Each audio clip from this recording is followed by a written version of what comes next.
We come to you today from downtown Houston, Texas, where it's the middle game of this weekend series. It's the home team, Houston Astros, against the visiting Texas Rangers, where the roof is closed here inside Minute Maid Park.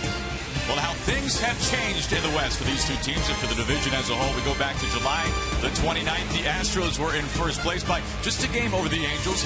And the Rangers, maybe to somewhere an afterthought at that point. They were 8 games outside of the Astros.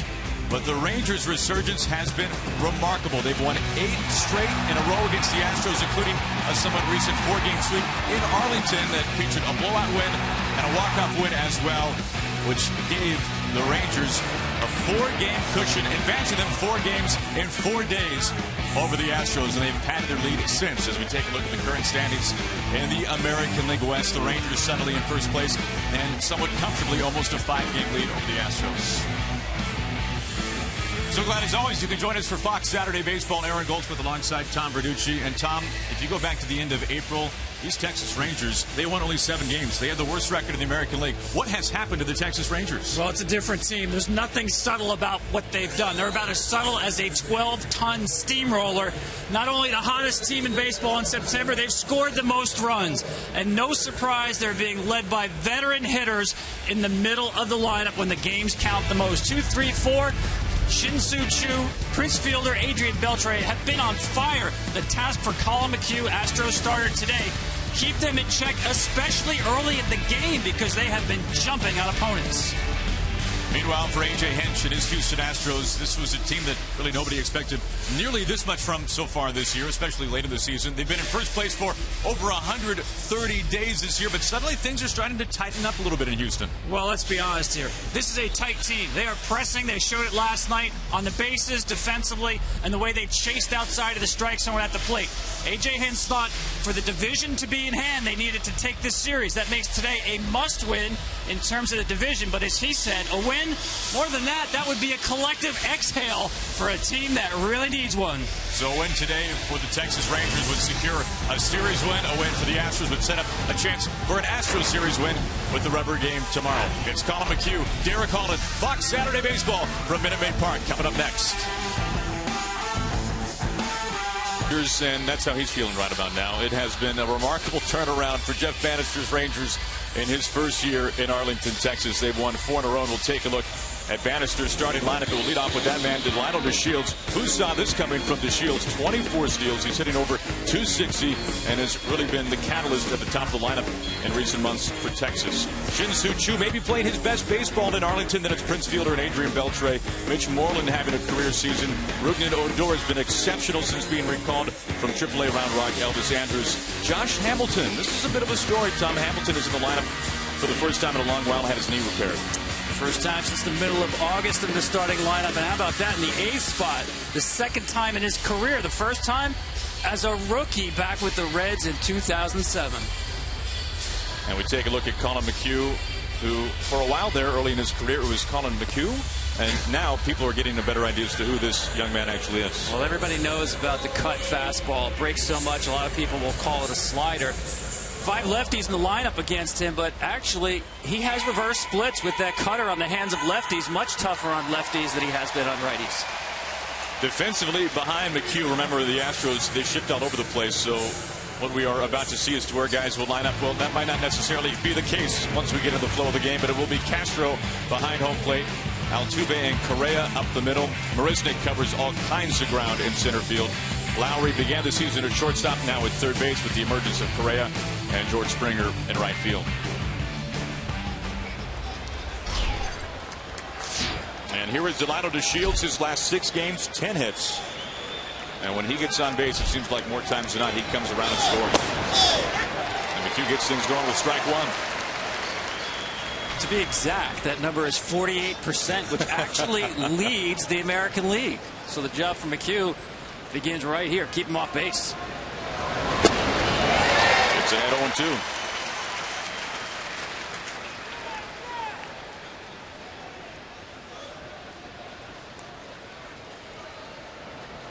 DeShields with 24 steals, so there are multiple reasons why you want to keep him in the dugout. The opposite way, Springer angling over for out number 1.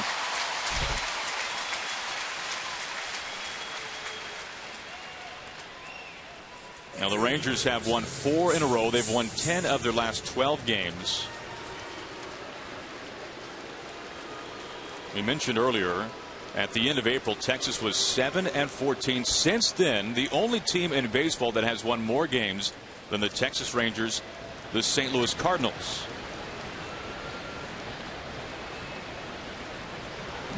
The year ending for Jeff Bannister in very different ways than it began, to say the least. Well, I can't emphasize enough how important it is for McHugh to get his team off to a good start. This is a very tight team. They need something good to happen to them. And they've been playing from behind too much against the Texas Rangers.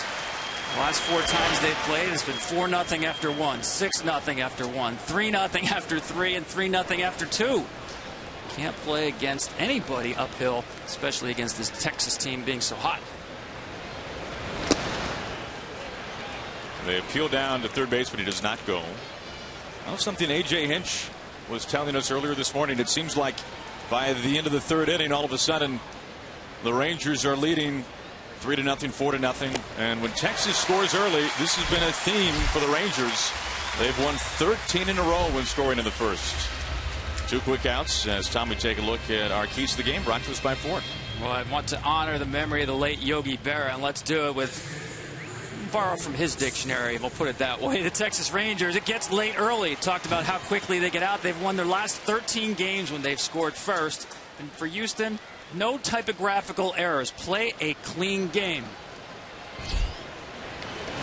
And you're saying, what do typographical errors have to do with Yogi? He once had a game where he went 4 for 4, and the next day in the newspaper, the box score had him at 3 for 4. He was all upset, and somebody told him, calm down, Yogi, that was just a typographical error.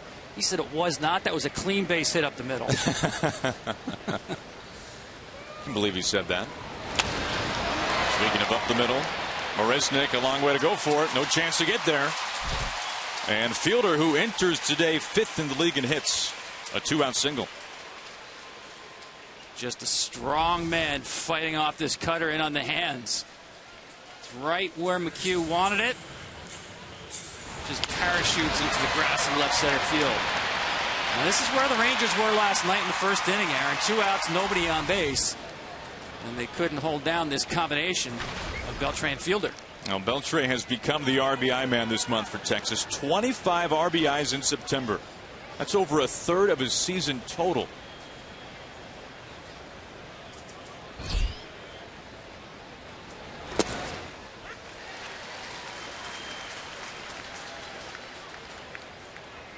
McHugh bringing some momentum into the start, and a very pivotal start today here from Houston, coming off one of his best starts of the year. That was against the A's. 1 run over 8 innings. And as Beltre always does, feeling his own swing. Well, Beltre has been banged up the whole year, especially lately. Ligaments in the left thumb and a dislocated right index finger. You watch, he has almost a pad there to protect the left thumb, and in the right hand, his right index finger often will come off the bat just to protect it.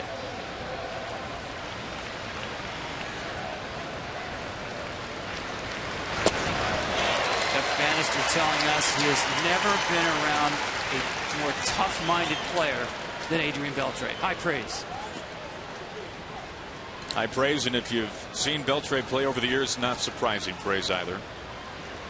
He's been one of the best since 2010. 2 outs and a man at first. That's Fielder.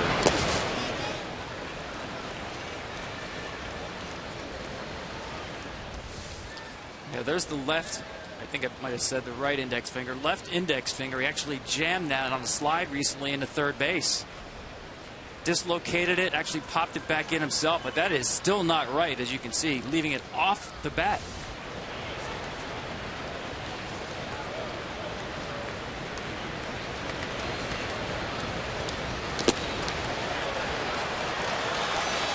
Two years ago, the Rangers were in Anaheim. Beltre played that night after having a root canal that morning. This is something. I'd rather have a dislocated finger. He is not held out of the lineup hardly ever.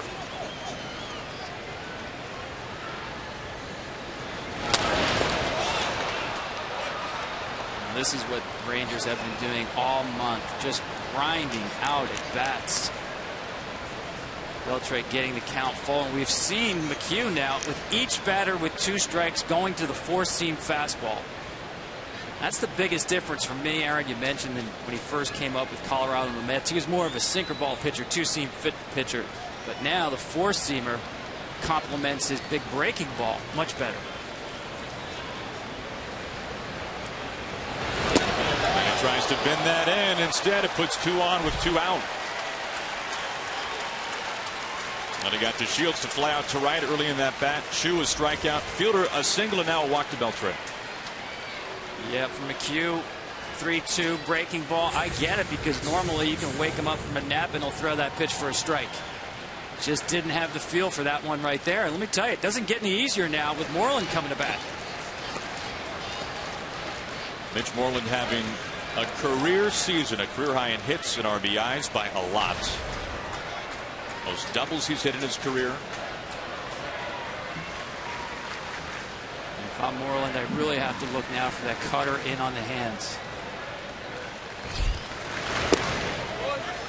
Starts him off the curve. What McHugh likes to do with the lefties, it's similar to what Mariano Rivera did. Have that ball at the same height as the knob of the left-handed hitter's bat, and just have it continue to run in off the barrel.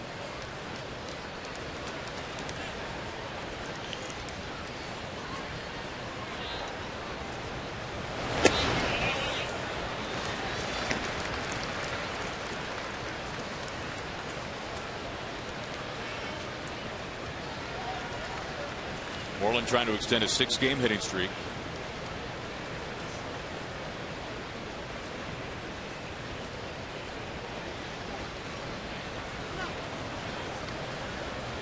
We talked about the 2, 3, 4 hitters. Actually, the guy who leads this team in the hardest hit ball percentage is at the plate right now. Mitch Moreland, 9th in the league.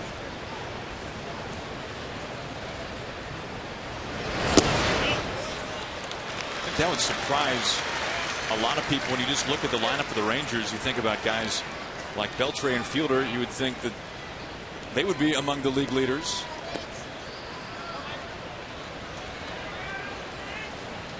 But Moreland having, at least from a national perspective, a little bit of an under the radar season, but he's been such an important piece for Jeff Bannister and the Rangers this season.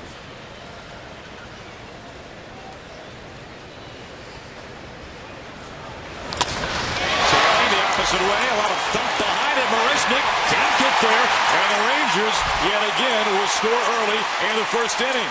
Fielder around, Beltre touches home, and Moreland gives the Rangers a 2-0 lead with 2 outs here in the 1st.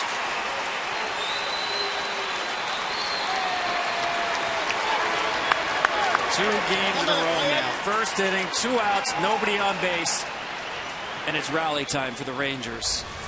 Fell behind on the count. See that cutter just not in there enough on his hands. He's going to add to that hard hit ball percentage here. And watch the bounce it's going to take up against the wall. This allows Beltre to score from 1st base.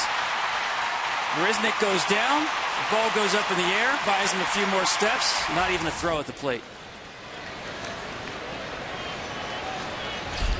That brings in Odor.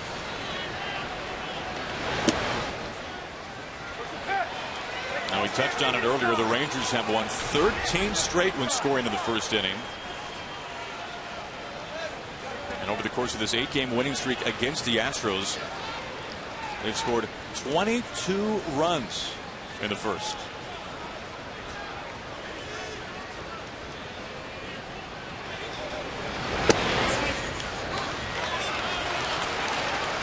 Just not quite sharp with that cutter yet. Nice job by Odor laying off that pitch.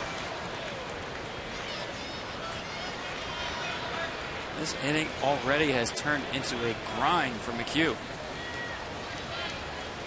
Now, McHugh has been so good at home, especially recently.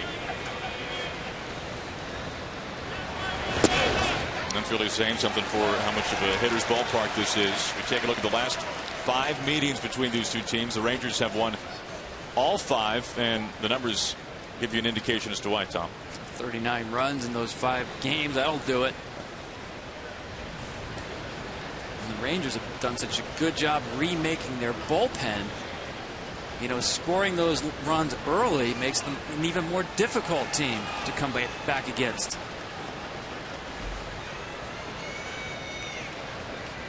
Rangers bullpen has been the best in the majors this month. Fans, a little flare, gonna drop in. Springer charging, can't get there. Moreland around in from second, and it's suddenly 3-0 Rangers. Almost a replay of Fielder's hit where the cutter gets in on the hands. Odor again, as Fielder did, does a nice job dropping it in. Springer in right field actually got fooled on the big swing and had a late jump. Here's the first one to Fielder. See, that cutter's just not quite in enough. And this is almost similar location, down a little bit. That big swing. But watch Springer, he actually goes back on this ball. If he had a shot, any shot at catching it, he lost it on the first reaction.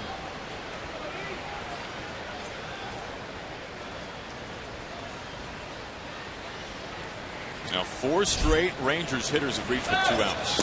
Andrews showing bunt. Tag applied, and they got him. Odor's out, and that will end the top of the first. Strong throw from Jason Castro. But damage done against the Astros by the Rangers. What else is new? The Rangers on top early, 3-0.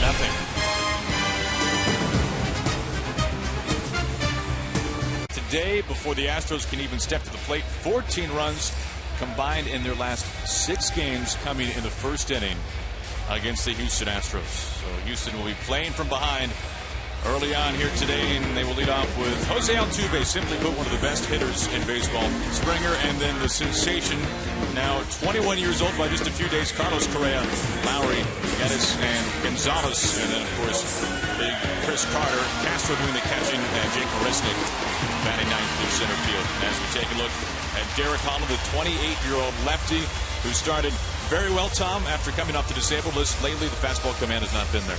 Hasn't been there, but when he's on, the slider is the go-to pitch with 2 strikes. Pretty nice, though, to get on the mound before you throw a pitch with a 3-run lead. Deja vu all over again, as the great baseball philosopher Yogi said. Those Really first inning runs.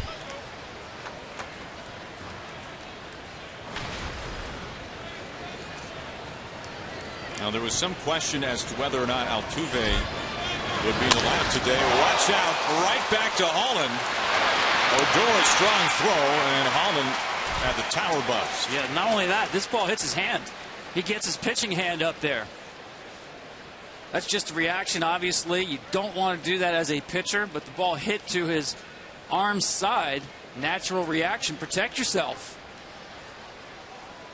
You can see how much that ball slowed down on the backside of the mound.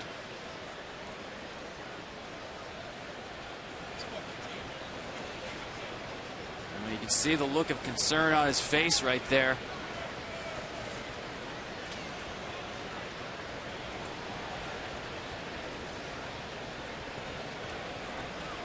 He still hasn't attempted to throw a warm-up pitch to see how it feels. Obviously not feeling good right now.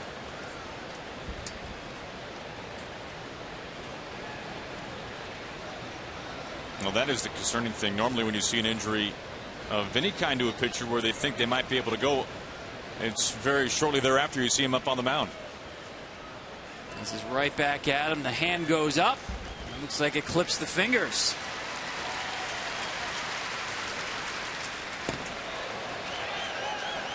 First warm-up throw under the glove of Wilson, the catcher.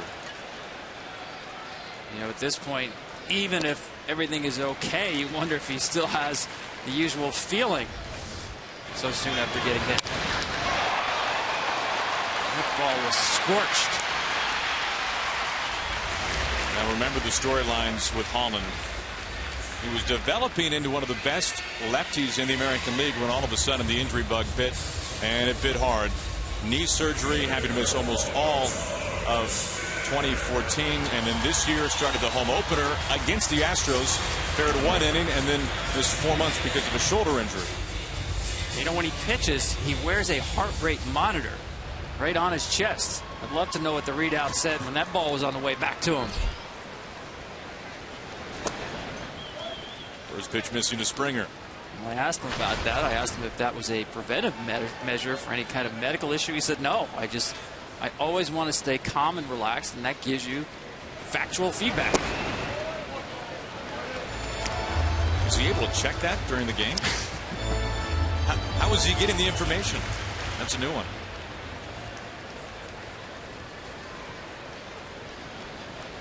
Two balls and no strikes to Springer, batting second. In the right field, Chu is very deep, having a range over, and he's able to snag it to make the catch.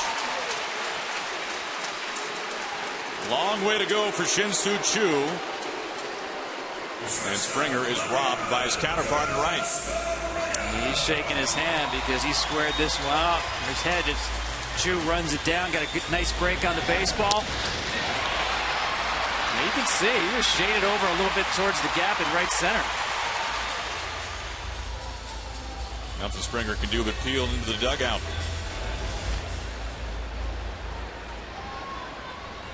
Two balls squared up and 2 outs.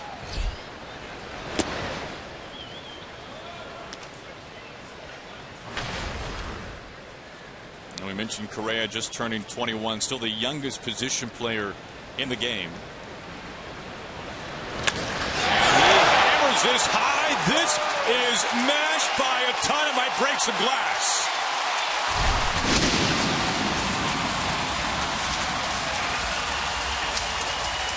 Number 20 for Carlos Correa. Astros are on the board.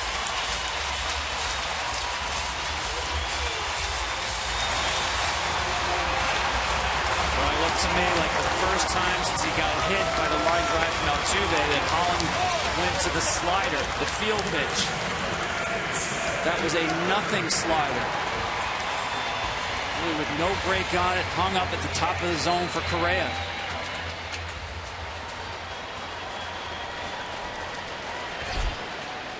All the earlier runs in this game today coming with 2 outs.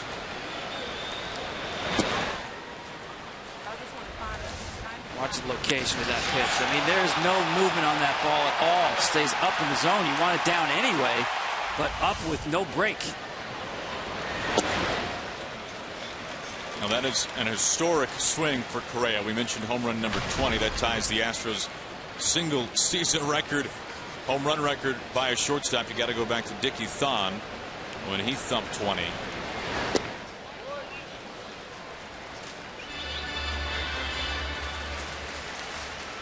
Right there, you saw Holland try the curveball.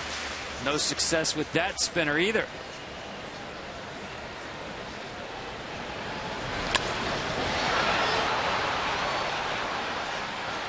Choose ball. They'll make the catch. Out number 3 to end the bottom of the first. The Astros trying to counter 3 runs in the first by the Rangers with one mighty swing by Carlos Correa, number 20 on the season. Data Strong Network. Rangers 3 runs in the first. Astros a run in the bottom of the first, and you can see the trainer for the Rangers taking a look at the hand of Derek Holland. Yeah, that's something obviously you keep an eye on throughout the game. The adrenaline fighting off some of that inflammation and pain early on, but we'll keep an eye on it, especially when it comes to the breaking balls. Derek Holland.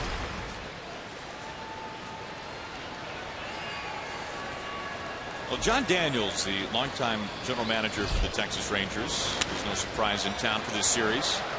And Daniels saying yesterday on the field during batting practice that he thinks that this is the best baseball that Elvis Andrus is playing since 2012. I would not dispute that. I'd also tell you he's a different hitter than he was even earlier in this season. He is absolutely hammering baseballs now. In the past, he just kind of pushed it the other way. He changed his approach. He's a guy early in the season would take a kind of a normal stride. Now he's got the big leg kick, coiling himself, getting ready much earlier in the sequence. By doing that, he creates more lateral momentum into the pitch, more power. I mean, he's turning on some balls like I haven't seen him do in years, and to me it's because he's getting himself in a more powerful position earlier in the at-bat.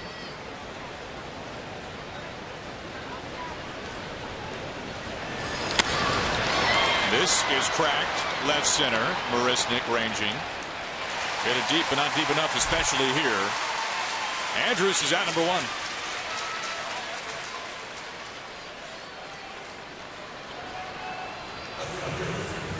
This brings in Josh Hamilton, his first game back in the lineup since you got to go back to mid-August. 3 DL stints. Began the season in Anaheim. Traded, if you can call it that, over to the Rangers. Dumped. Is traded a euphemism for dumped? Probably a better phrase. Better because term. that's the Angels made no bones about how they felt about Hamilton in the contract. Very difficult to get a player ready, game ready this late in the season when you can't send him to the minor leagues for at-bats. Change up from McCube. So what the Rangers did is they brought in a couple of non-roster pitchers from extended spring out in Arizona and played simulated games. Tracked the baseball, live speed. Still not the same. You can see McCube taking advantage of the rust on Hamilton with lots of off speed. Hamilton having a minor procedure done on his knee. And the issue for Jeff Bannister was, when would Hamilton be able to run properly, run the bases, run in the outfield as well? And they feel like, well, that time is now. That's why he's back in the lineup.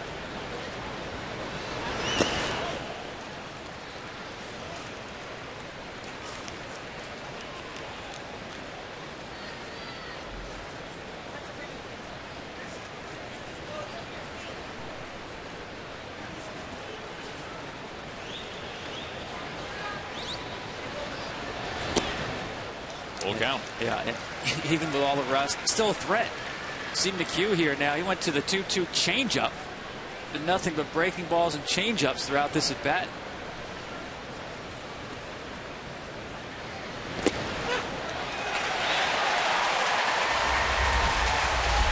It's some looking out number 2. Now this is a cutter up, and Hamilton thought it was up above the zone. High strike. Get the call. You see Castro actually brought that ball down. It was telling me Castro thought it was up, but not Brian Knight. That's what counts.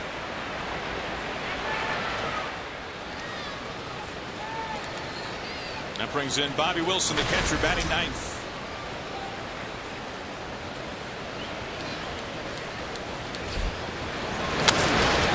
Now the first pitch, soft pop-up, foul. Things have really changed over the course of this season behind the plate for Texas. Their 2 top catchers, Robinson Chirinos and then Carlos Corporano, former Astro, both dinged up and out for a long time, and you wonder when they might be able to come back. And it's not looking good for either, at least in time postseason.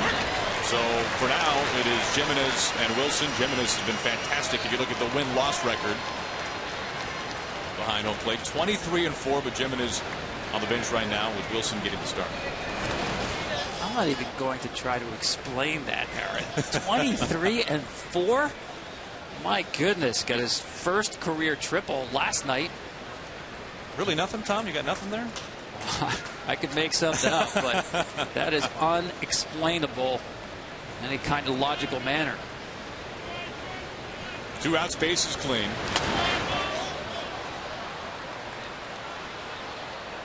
Bobby Wilson still looking for his first career triple. Almost 600 plate appearances in the big leagues. Well, they don't come easily for most catchers. You see the Shields on deck.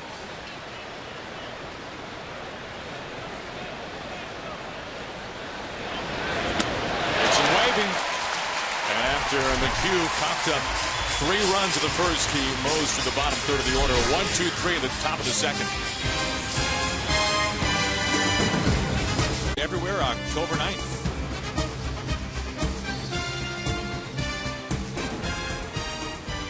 We'll see how that left hand holds up in this inning to the rest of the way for Holland after taking a stinging liner off of it. Turned out to make it out on Altuve as he faces Gaddis to begin the bottom of the second.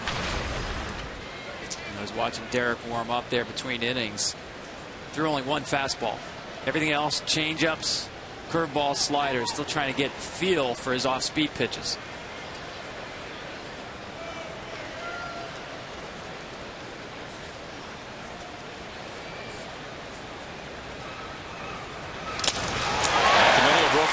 That's it for Gaddis.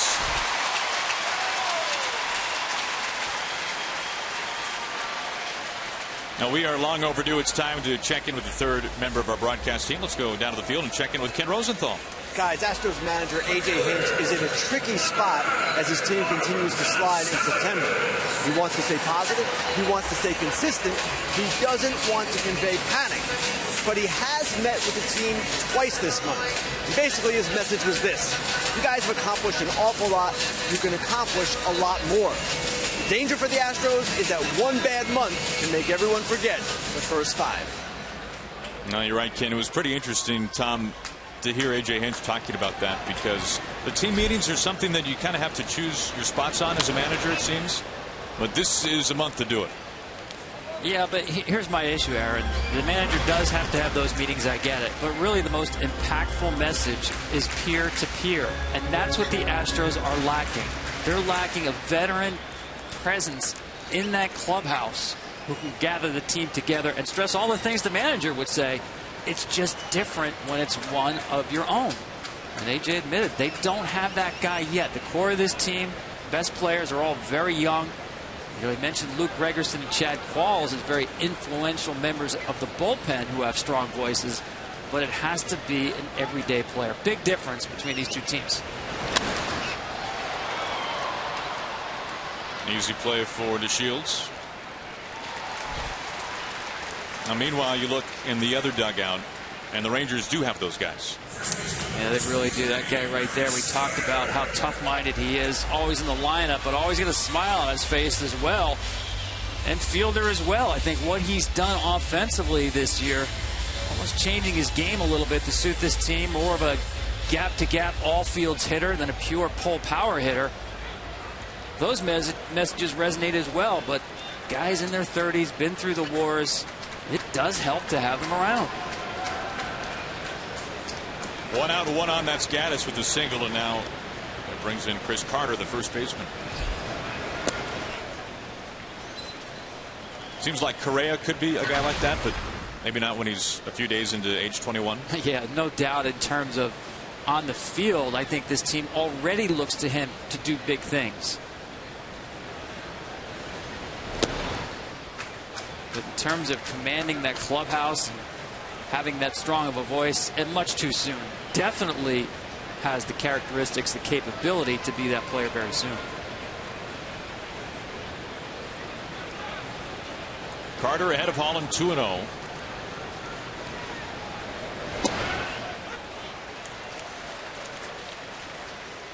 Now, Carter has long been a boom or bust hitter. Over the last 3 years, the good news, he has as many homers as Miguel Cabrera. Now, granted, Cabrera has missed some time. The bad news, he has the second most strikeouts in baseball in that time frame. Only Chris Davis with more.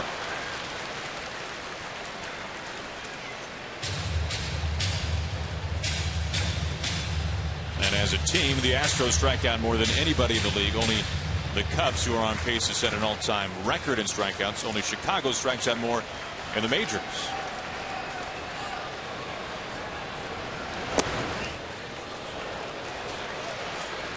Good take right there, the inside fastball. One thing I'll look at in this game is Houston's ability to stay off these close pitches with runners on base. It's something they have not been doing. Allen probably setting up the down and in slider right here. Just missed with the heater. Carter is the tying run, and he'll walk. He doubled up on it and missed that time as well. Good AB by Carter. I talked about this team being tight. We saw that last night. Giovanni Gallardo really exploited the anxiety of Houston's hitters, getting them to chase with runners on base. Good sign for Houston right there. Non-stop action, heart-pounding excitement, historic performances. Don't miss the 2015 postseason beginning October 6th. Go to MLB.com/postseason for the full schedule.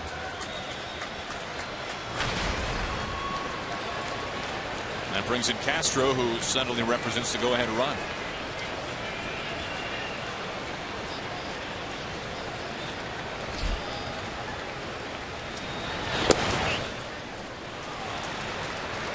Castro in a bit of just a minor slump, 0 for his last 11.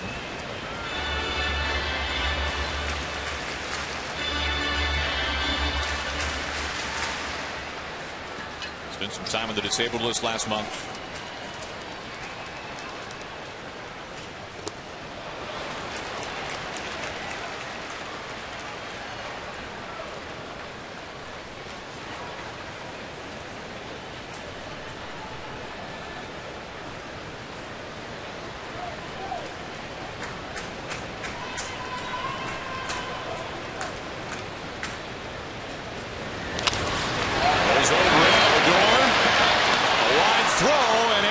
Is able to stay home at second.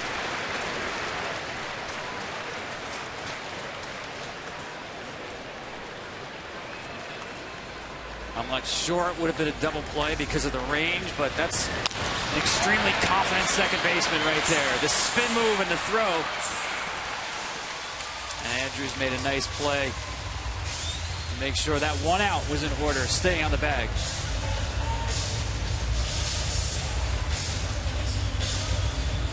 Two outs, runners on the corners for Marisnik batting ninth. Now Derek Holland today is really trying to assuage some fears back in North Texas. His last 3 starts have not been good. 17 earned runs, 17 innings, and opponents hitting nearly 380. And that, of course, after his first 4 starts since coming off the disabled list were fantastic. An ERA just barely above 2.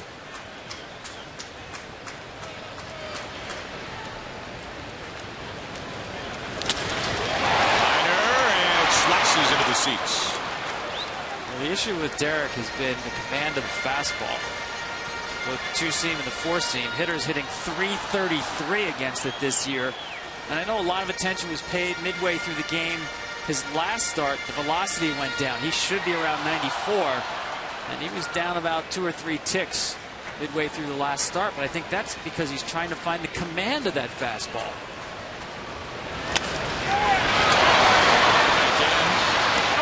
Andrews over to second, and that'll be it. We're through 2 innings here in downtown Houston. When we go to the top of the 3rd, Prince Fielder coming up along with DeShields and Chu. Well, as hot as anybody in the league in the month of September. Can't go wrong with these guys. Off to a good start today. Now remember, it's easy to play DraftKings, and there are thousands of dollars in prizes every day. Enter promo code BALLGAME to play for free at DraftKings.com. Back to the top of the order, DeShields.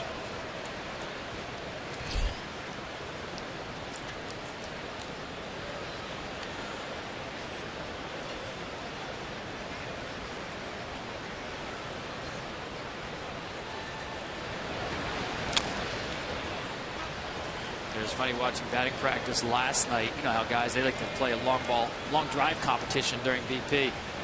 As soon as DeShields hit one ball in the air, hitting coach Dave Magadan was on him immediately. They want this guy to keep the ball on the ground, and why not? When he hits it in the air, he bats .087. When he hits it on the ground, he's a .338 hitter. And into the air. What's that average now? Oh, that's 2 today. And that's something obviously they don't want to see. Even if he mishits the ball on the ground with his speed, he's got the possibility of being out first base. 1 out for Chu. Let's see Dave Magadan.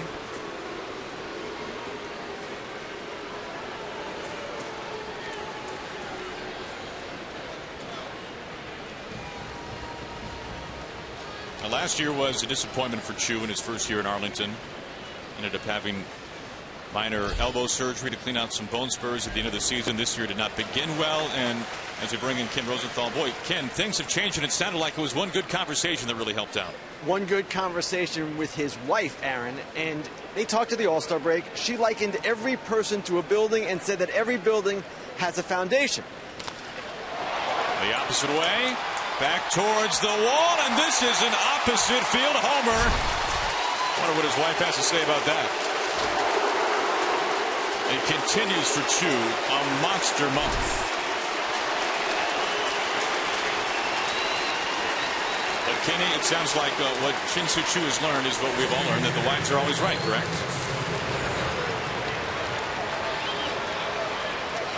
She is always right. And what she said, basically, continuing on, was that during his first 7 Major League seasons, he had a great foundation. And then she looked at him and said, your life is good. Much better than when you came over from Korea. Much better than in the minor leagues. What are you so worried about? And just like that, he snapped his fingers to show that things changed almost overnight. He stopped trying to justify his contract, stopped trying to fix everything in one game, and got back to being the player he can be. He's been exceptional this month. I didn't think this ball was going out. Fastball tailing away, but with those Crawford boxes in left field, good swings produce good results. This is a guy who was hitting .227 at the All-Star break. What a turnaround. 315 to the corner in left field here in Houston. Castro in front of home. Out number 2.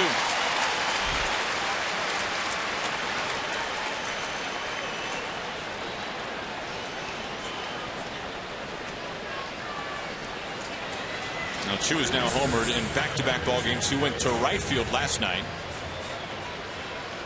First time he's gone back-to-back this year since the very end of June and the first day of July.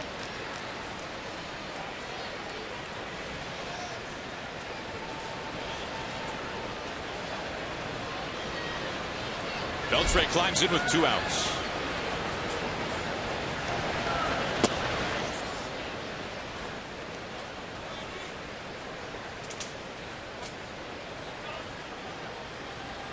A walk and a run scored the last time up for the Rangers third baseman. And Beltre taking a pitch like only Adrian Beltre can. Well, you see how low he keeps the brim of the batting helmet? I'm not sure he can even follow the curveball of McHugh because it goes so high in the air. I mean, he's like the Andy Pettitte of hitters. Remember how Pettitte used to keep that cap down low? To a knee. A sky-scraping foul ball. Springer is able to get there. Out number 3 to end the top of the third, but another run in for Texas. Shin-Soo Choo, home run number 20 of the season. And that conversation with the wife, long overdue. Altuve leads things off in the bottom of the third for the Astros.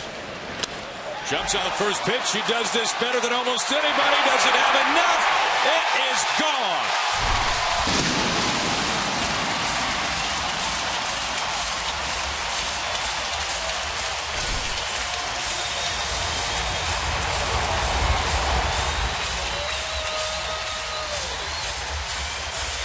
Astros get a run right back on number 13 from Altuve. Well, as you said, he loves to jump on first pitches. I mean, this guy wakes up in the morning ready to hit. Holland knows that. Tried to start him with a curveball. Get me over a curveball. Get me out of here, curveball. 2 solo homers for the Astros. It was Correa in the first, and now Altuve.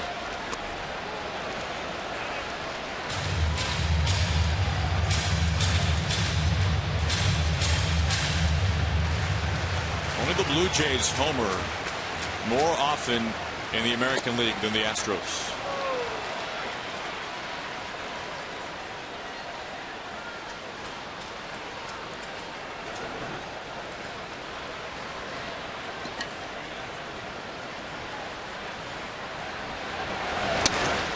Ball and 2 strikes to Springer.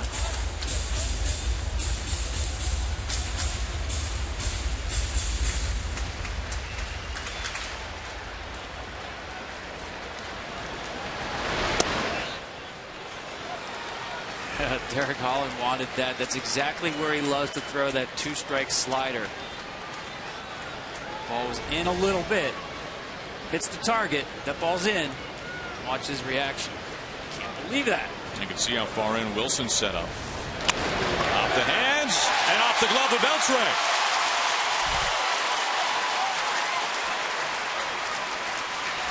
First 2 men reaching. The homer and now the single.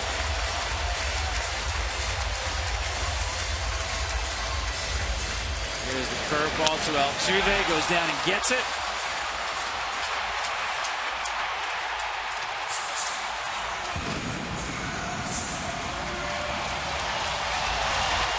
Altuve has been so tough against lefties this year.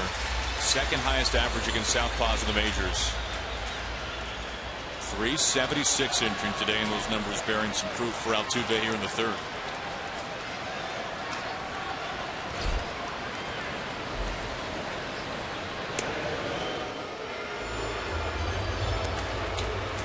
Good speed for Springer, 15 steals and 19 tries.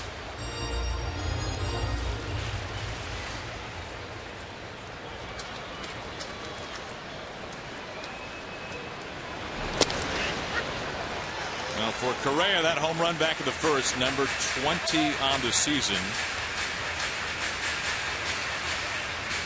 He's now tied the club record for most home runs by a shortstop in a single season.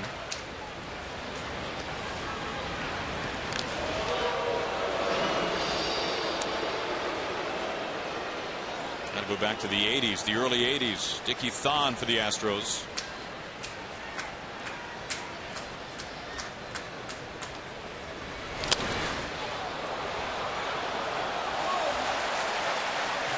Take a look at that home run presented by Amazon StatCast, and this was a thing of beauty. I mean, I couldn't even follow this thing. Exit velocity near 110. The launch angle is why you lose track of the ball. 40, almost 41 degrees. Typical home run would be, say, the 25 to 30 degree range. Oh, that's some serious elevation. That was the arc of a Chris Davis home run. Home run shy of tying the great Lance Berkman. Most homers by a rookie in franchise history.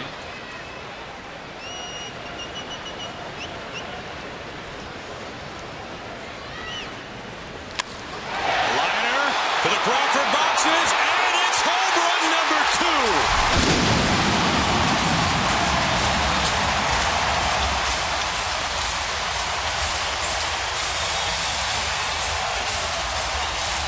He's 21 years old.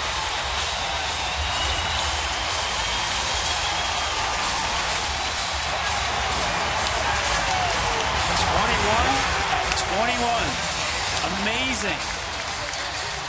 And another slider. Just absolutely hammered by Correa.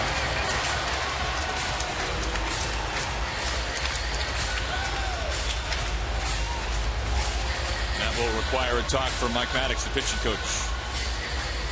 Talked about how he likes to bury that. Watch the target, set up, down, and in. Watch the pitch.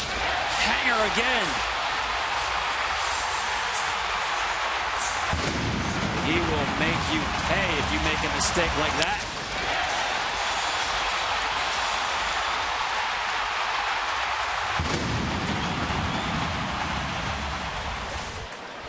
Suddenly, this game is all evened up. Now, one thing, you want to talk about mistakes by a pitcher. The hitter will tell you, but the catcher will tell you as well how far the glove has to travel from target to where the ball is headed. And that's actually something a lot of teams have started to track in terms of the command of a pitcher. And that was a case where Bobby Wilson set up down and in, and the ball was about 2 feet away from the target.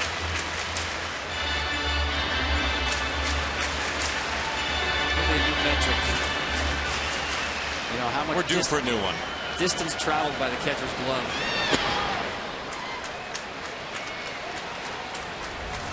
Watch the target. Watch how much his glove is going to move. Back over, up to the middle of the plate.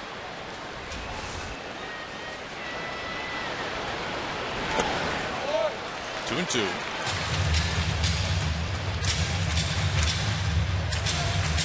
Three Astros home runs in the first 3 innings. Correa with 2 of them. Altuve led off this inning with 1.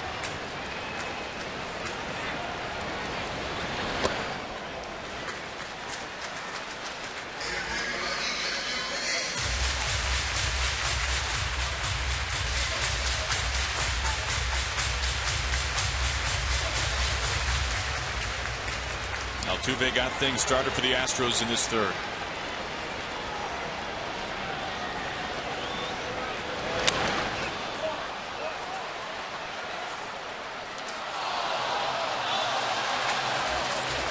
Mike Maddox went out to the mound. That was also an opportunity to get the bullpen busy. Again, go back to that line drive that hit Holland's hand in the first inning, and he has not been throwing with his best slider. Just does not have the feel of that pitch. Chichi Gonzalez warming up right in the tracks of Elvis Andrus. Now, before this inning began, we had a chance to catch up briefly with Jeff Bannister, and the first question we asked him was about the earlier runs today for the Rangers and how that has been a theme. Yes, it has. It's just a testament to these guys and how prepared they are and their energy level, and they come out ready to go. Jeff, I want to know what your heart level was like as that line drive went back at Derek Holland and how he's doing. Well, he's doing all right. You know, it stung his hand a little bit, but yeah, anytime your starter takes a ball off his hand early in the game like that, and it can get you a little twisted early, but we've got enough guys out there. We feel like that if something happens and we need to make a change, we can do that. But it's good to see him still competing. Jeff, is this the best you've seen the trio of Chu, Fielder, and Beltre all season? All year long, yes, consistently. It's been sporadic throughout the year. We get one of them hot and the other two, but to have all three of them going at this time, man, it sure is nice. Jeff, thank you for your time. You got it. Thank you. There's Jeff Bannister. After the Rangers scored 3 runs in the first, they added a run in the third, but the Astros have suddenly steamed back against Derek Holland. And you can see the last couple of times out, he has not gone deep into games, which is a stark contrast from his first 3 times out with the Rangers this year.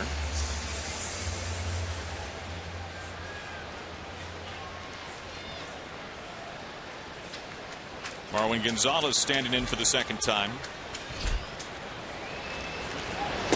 Not many at-bats lately for Gonzalez. He's been hampered with a variety of injuries to his hand.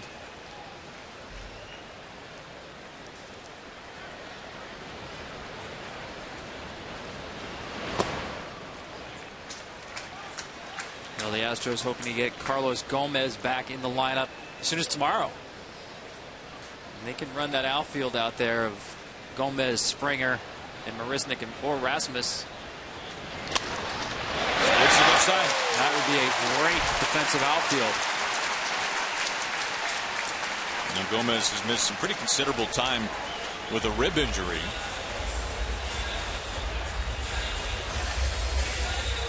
Got off to a rough start after being acquired at the deadline from Milwaukee.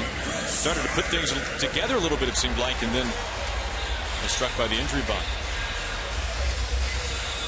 He's available today defensively or to pinch run. Not sure if he's good to go in terms of swinging the bat today.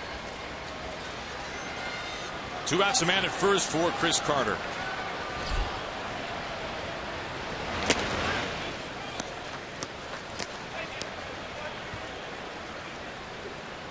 Four hits against Holland in this inning.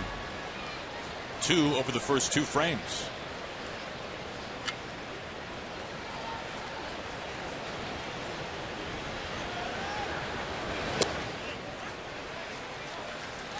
Saw the pitch before that. The fastball for ball 1 was at 91. This is about the point in the last start where the velocity dipped a little bit. Again, he should be around 93, 94 with the fastball.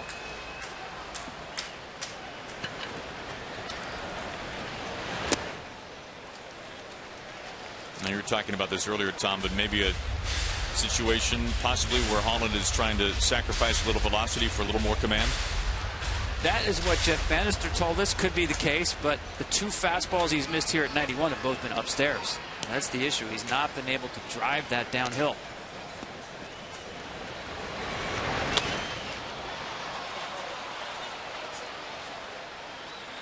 Odor moving over, and he makes the play. That'll do it for the Astros in the bottom of the third, but the Astros playing tag. Correa with his second homer in as many at-bats. Home run number 21 on the season.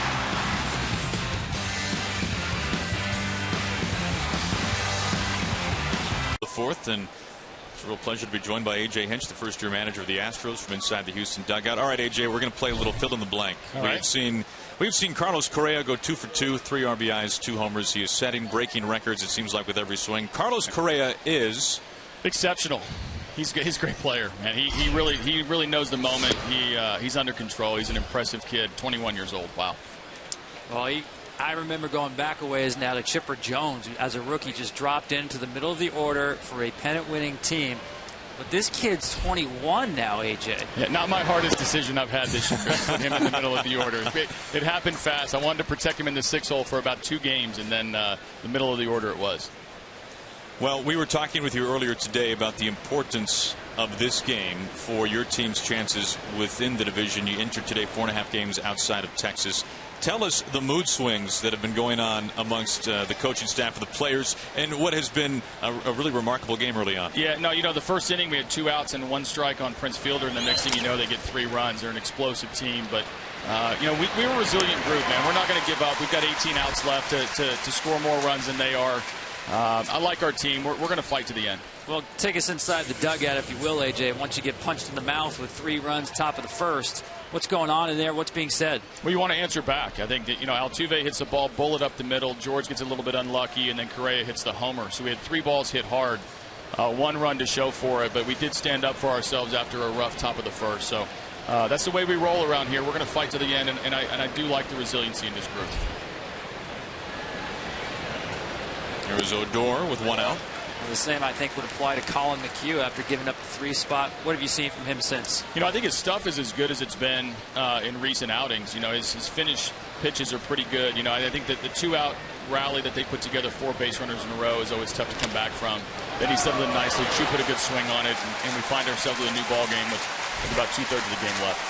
AJ, very kind of you to join us, let alone to join us live. Thank you. Thanks for having me.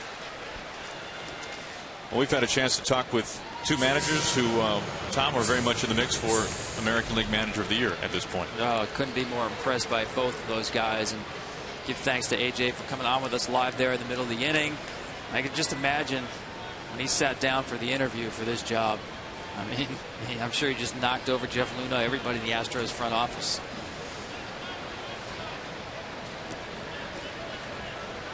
What a year it has been for Bannister. Bench coach in Pittsburgh under Clint Hurdle.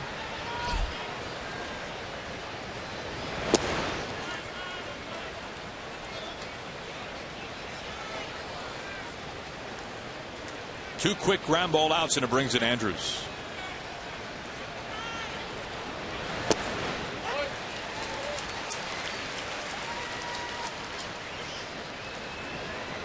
We talk a lot about managers changing the culture.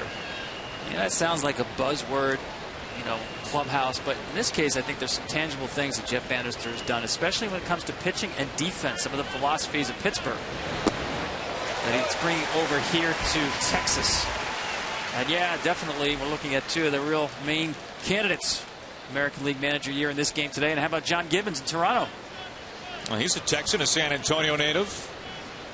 One of the more entertaining guys to talk to in the game. What a year it has been for the Blue Jays, especially in the second half.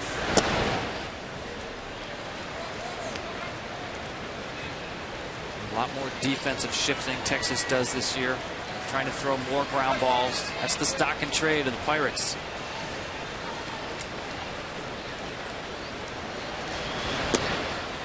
That's something that General Manager John Daniels was very forthright about when they were going through the hiring process, settled on Bannister. That Daniels admitted publicly that that was someplace they really needed to grow in, which was the advanced data.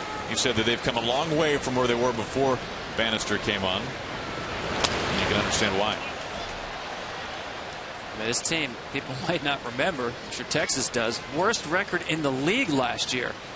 You talk about the worst team in the league to the postseason in 1 year.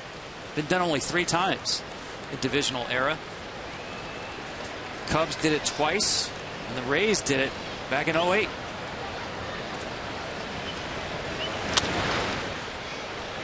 And a big part of how the Rays did it, improving their defense.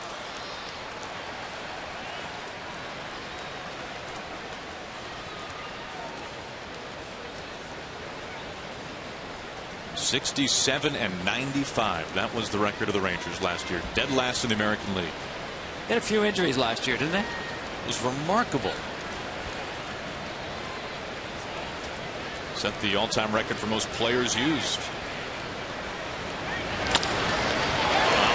up the middle into center. 2-out base hit for Andrews. Today's telecast is sponsored by the award-rewarding Jeep Grand Cherokee and by Head & Shoulders. Shoulders were made for greatness, not dandruff.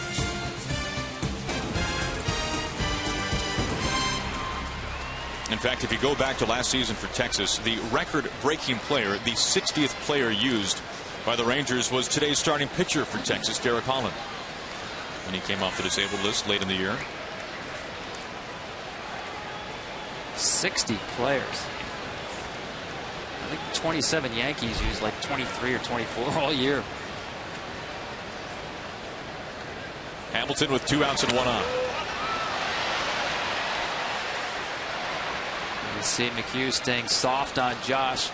You know, the good thing about his first at bat, even though it ended in a punch out, you see here at, how about this, the playoffs turnaround possible. Cubs and Mets on the brink of clinching. It's happened every year in the wild card era except one in 20 years, where you get a losing team one year in the postseason the next year.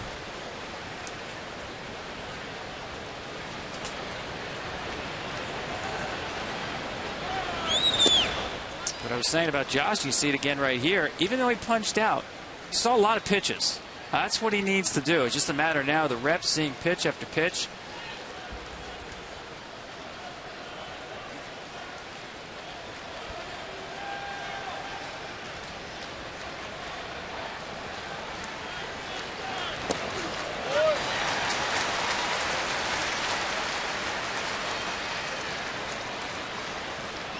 Ball and 2 strikes to Hamilton.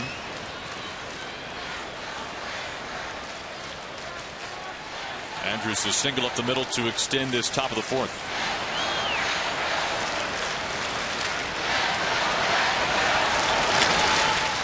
The opposite way, and it drops in for a base hit. Andrews able to go first to third. And with 2 outs, the Rangers threatening. They've got runners on the corners.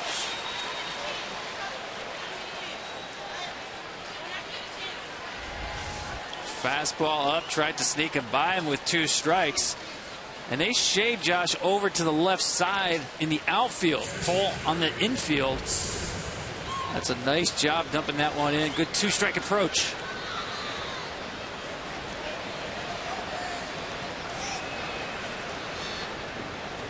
Here is Bobby Wilson, the catcher.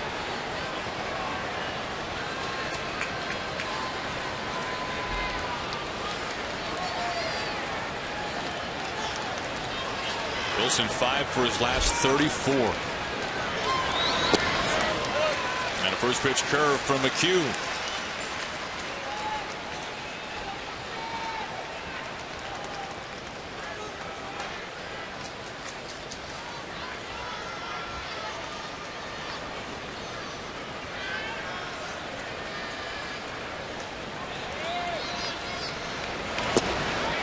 And McHugh ahead 0-2 now. And these 4 runs against Colin McHugh, a little surprising here at home since the end of June. A home ERA barely over 1.5. This is a situation here where I wouldn't mind starting Josh Hamilton at first base. 2 outs, 2 strikes on the number 9 hitter. Andrews at third base. Create something where they have to make a play first and third. Gets them waving 3 pitches, gets them with the hook. That's how the at-bat started, and that's how it ends. Rangers leave him on the corners as we go to the bottom of the 4th. Glad you can join us from downtown Houston, Texas. Aaron Goldsmith, Tom Verducci, Ken Rosenthal down on the sideline for us. Castro and easy out number 1.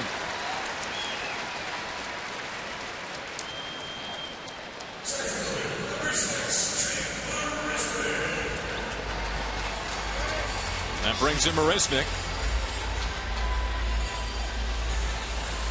Now, don't let Marisnik's size fool you. He is wildly athletic, as the fans here in Houston have been able to see this year and at the end of last year. He was a very successful high school football player. Even got some looks as a receiver at Oregon coming out of high school, but decided to stick with baseball. It's worked out for him.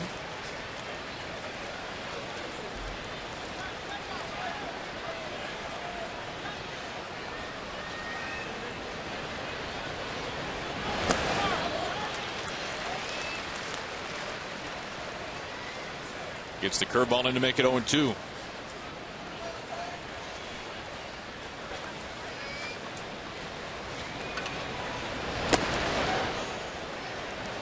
Holland trying to go upstairs there. All of Marisnick's home runs have been down or middle.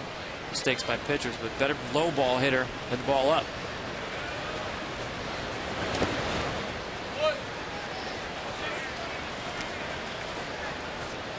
Seeing more curveballs from Holland now. That's a pitch he normally would show first pitch.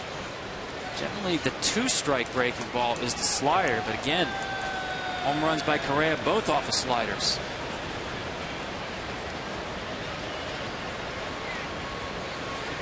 See what he comes home with here, but first time call. Bobby Wilson went through every pitch he had, and Derek didn't like any of them.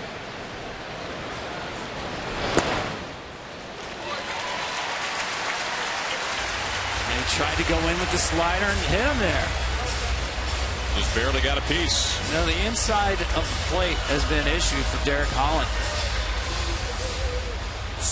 You know, beginning early on, trying to get fastballs into Chris Carter in the second inning. He thinks these are strikes. The ball's down and in, and that one misses as well. So after the inning, Derek's going to go up to him and say, hey, I've got a Christmas card list I'm working on. I need your address.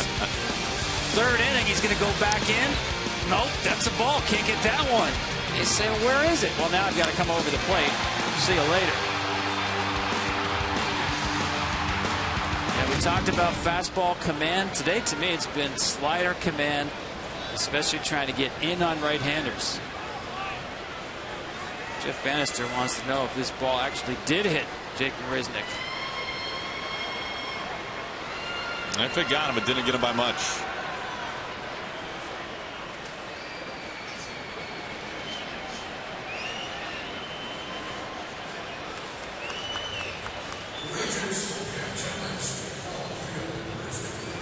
Now the other question is, was the count mistaken?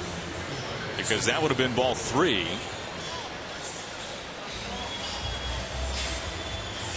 But did someone lose track of the count? I didn't see much of a reaction by Marisnick on the ball hitting him. That's one thing I generally look at is the physical reaction initially by the batter.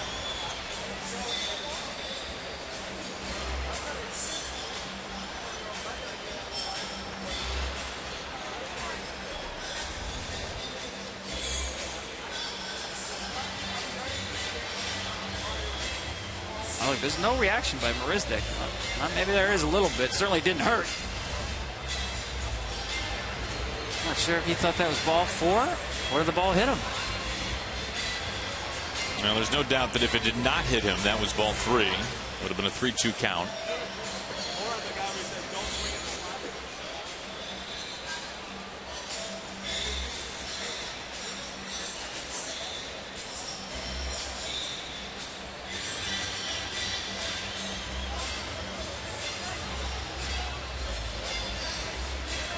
We will see the 5 pitches of this at bat. Well, there's 1. There's 2. Now there's ball 1. There's ball 2.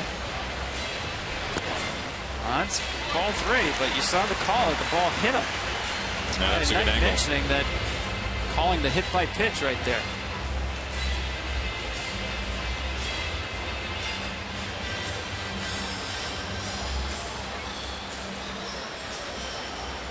One of the things they can do at the replay center in New York, they can blow up these shots that we see in much finer detail. And a lot of times that's what it takes.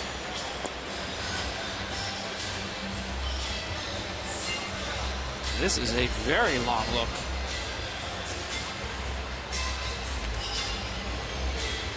Long enough that Holland will have to stay loose.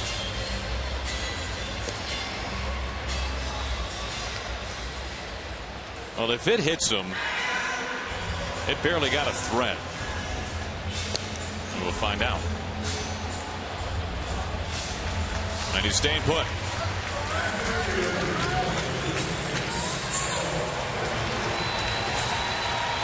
So a thread it was.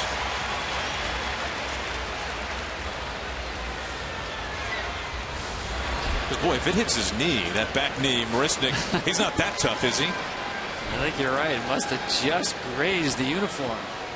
Counts just the same. So after all that, 1 out, 1 on. And here is Altuve, who homered his last time up. A new look.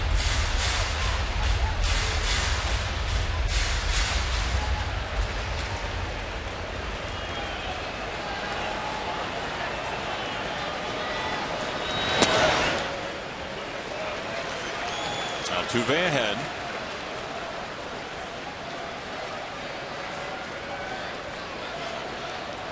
And Altuve entering today batting .341 in the second half. Three-time All-Star.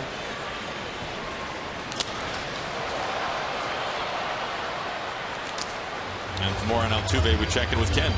Guys, two things on Altuve. One, in spring training, I interviewed him, and this was before Carlos Correa was part of the team, before Lance McCullers, and he told me then that his goal and the team's goal was to go to the playoffs, and he was quite serious. Also, Altuve right now 10 hits away from 200. That would be back-to-back seasons of 200 hits. Only one other player in Astros history has had 200 hits in a season, Hall of Famer Craig Biggio, and he did it only once. That's good insight, Ken. Thank you. Nobody could have seen the impact that Carlos Correa would make, especially in the second half for the Astros. You knew that he was a good player. You knew that he was a top draft pick and a #1 overall prospect in the game. But did we think he'd be this good this soon? Well, they're like brothers now, Correa and Altuve. That's the way they put it. Great professional relationship between the two of them. If Altuve is going to get to 200 hits, you know he's going to get there trying. He is so aggressive with the bat. Especially here, you'll see 3-2. Anything near the plate, he will be hacking. He plays with such energy. He's like mercury spilled. He's always moving. He gets tied up. Just got a piece.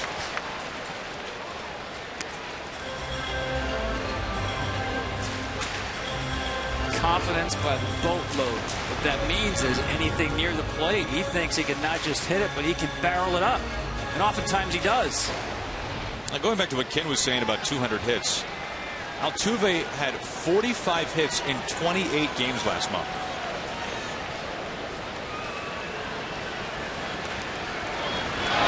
Marisnik caught between. Andrews holds it high. Now Holland's in the mix. And it will be Odor to finish it off. I'm not sure whether Holland did this on his own or that was called from the bench, but that is a great call. You knew he's running 3-2. At the very least, you want to freeze him, check the lead. Instead, you wind up at the bonus by getting the out. And that's a situation for Marisnik. You have to make sure the pitcher goes home, even if you're running. Contact hitter at the plate. It's not a straight steal situation. Jump really doesn't matter as much. And Altuve aboard. Not even Altuve could hit that one. Not even he was tempted by a 55-foot breaking ball. That's saying something.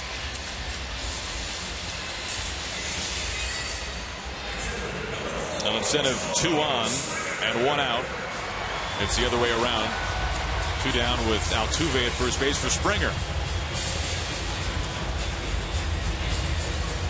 Springer singled and scored back in the third. That extended his career best on base streak to 25 games. Second longest active in the league. Only Mookie Betts has a longer active on base streak. Joe Mauer just saw his career best 43 game streak end last night. That was a Twins record.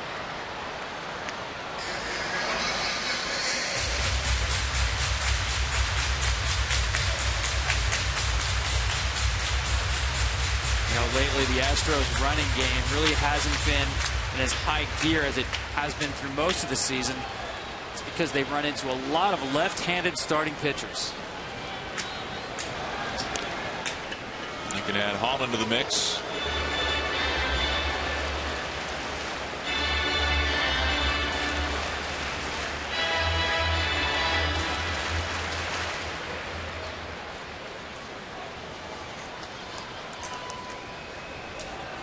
Altuve leading the league in steals.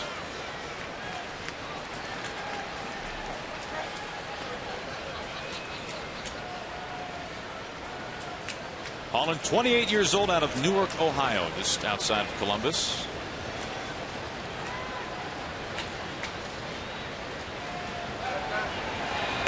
And yet do not talk to Holland about Buckeye football. That is a no-no. Maybe that's what he was talking to Brian Knight about. Got any scores? He is as big of a Michigan football fan as you can find.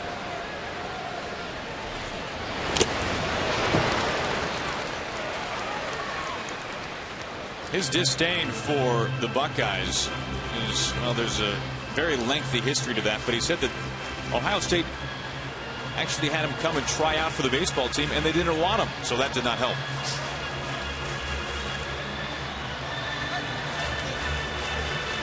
Out of the Wallace State Community College in Alabama.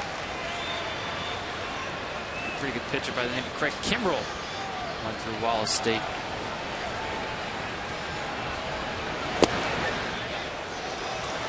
One more time. Derek gave that one a stare down. Thought he had the inside corner. It's been elusive. Boy, a lot of that today from Holland.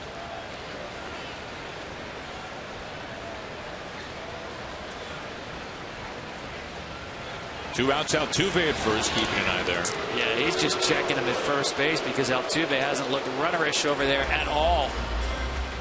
Very short lead in a non-aggressive position.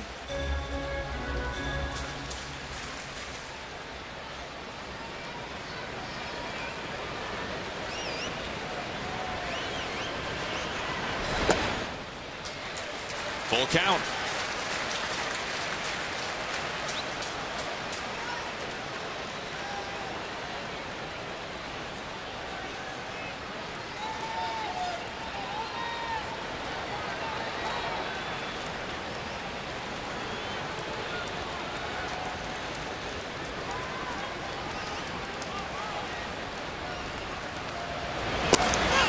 Gets them looking. Fastball that time from Holland. And we'll see what Springer thought it was. Finally got the inside corner. Bullseye. There it is, and that ends the fourth. Premium. Watch every out-of-market game live on more than 400 supported devices. Real-time highlights, live look-ins, pitch tracking widget, and more. Just visit MLB.tv today. DeShields goes after the first pitch. Who wants it? Altuve with the basket, and DeShields is 0 for 3. That's a $3 fine, by the way. That's 3 times now he's made outs on fly balls. It just can't happen with the game he has. Give credit to McHugh. Talked about his ability to use the 4-seam fastball early in his career, more of a sinker ball guy. DeShields has been such a big part of this Rangers offense. Held hitless, held off the base paths, and now gives way to Chu.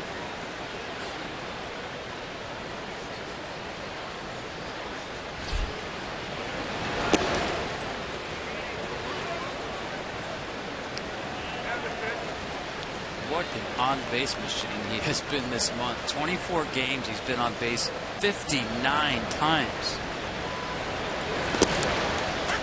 I think about Chu, and as many around the game would say, he, during his real heyday, was the guy who was always coming to the plate with a 3-ball count. Now we are starting to see that same Shin-Soo Chu for the first time in a Rangers uniform. This is the first time since coming to Texas in a single month that he has more walks than strikeouts. But it's not just the walks, he's getting it done with the bat as well. You can see the run production lately.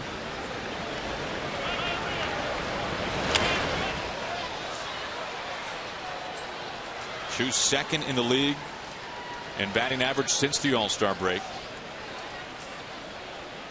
And third and on base.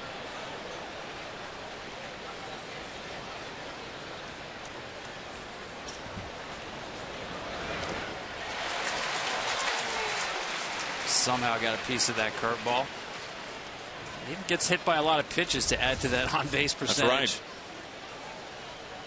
12-6 break. He does not give any ground on anything on the inside part of the plate.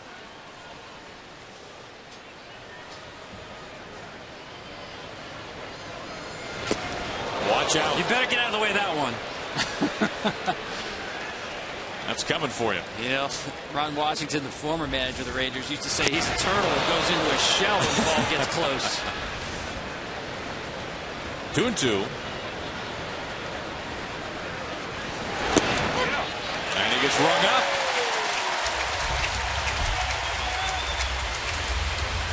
Fifth strikeout for McHugh. It's a cutter. Backdoor upstairs. You don't see a lot of pitchers do, but Chu gives up on that ball, comes back and gets the corner. 2 outs, nobody out for Fielder. Dumped a single into center field back in the first, came around to score.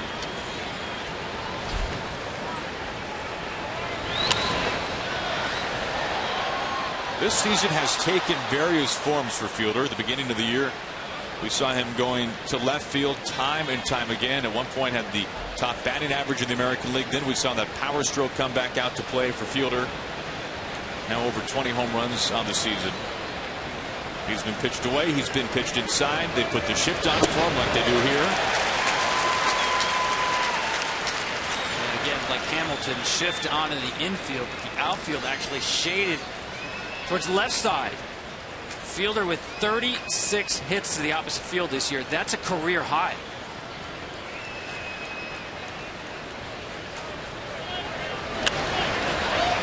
Opposite way but foul. Now we know that the Astros are one of the more advanced teams in terms of the data. And last year, no pitcher was shifted behind more often than Dallas Keuchel or the man on the mound today, Colin McHugh. Right field. Springer has no chance to get to this. On a hop, and Fielder extends the top of the fifth, a 2-out base hit. Well, he had no chance to catch it in the air, but that's a great save of 90 feet by cutting that ball off before it goes to the wall. 2 outs, nobody on base. You want to keep Fielder off of second base. Now watch look where he's playing. Again, the Astros play the gap, shaded over towards the left side to Fielder. It's a cutter up and in that he hooks. And if that ball gets by Springer to the wall, that's another 90 feet, runner in scoring position. So much speed in right field, and for the most part in the outfield almost every day for the Astros. Go ahead run at first for Houston, for Texas, pardon me. And it brings in Beltran.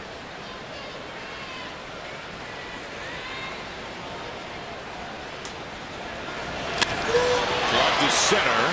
Marisnik angling. Plants his feet to make the catch. Beltran out to center. As we make our way to the bottom of the fifth, it'll be Carlos Correa. Already a couple of home runs today will lead things off for the Astros. First at bat, first inning. You can't even find the baseball. That was home run number 20. And then here's 21. Line shot right into the Crawford boxes. He's now tied Lance Berkman's club record for rookie homers at 21.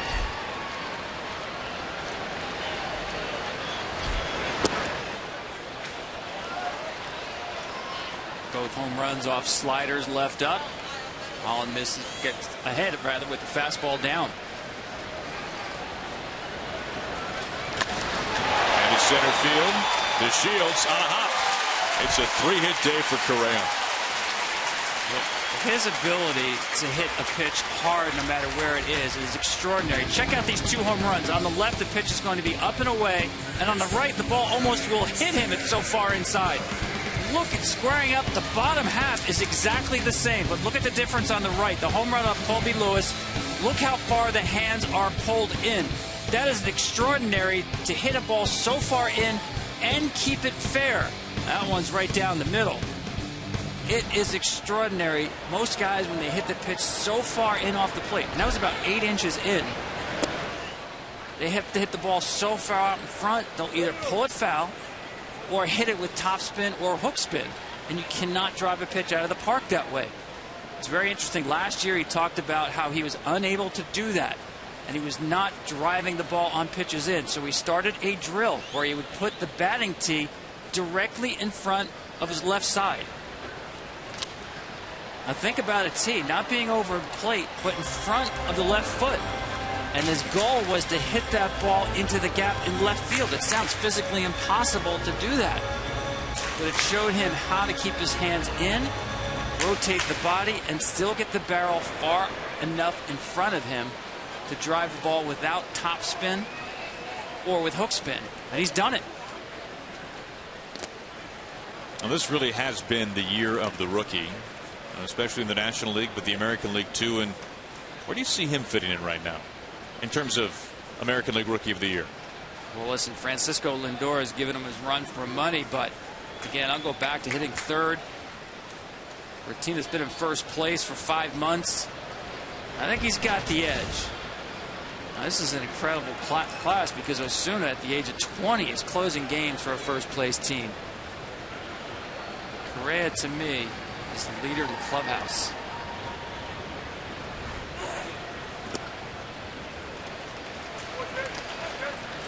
Well, let's check in down to the field with Ken Rosenthal. Ken, what are your thoughts on the American League Rookie of the Year race right now? Aaron, I would agree with Tom, but the two shortstops from Puerto Rico, Carlos Correa and Francisco Lindor, are practically neck and neck. Lindor, since the All-Star break, leads the American League with a .356 batting average. And if you go by the defensive metrics, and I'm not saying they're necessarily reliable over half a season, but he does rate much higher than Carlos Correa. The difference, Tom, the way I see it, is what you said. He's hitting third, and not only that, the power. Before his 21st birthday, and remember, he was turning 21 this week, the only shortstop in history to hit more home runs before turning 21, Alex Rodriguez. And to center field to Shields, angling back on it. And it is A-Rod who it seems like everyone wants to make the immediate comparison to. Well, I want to go back to Correa.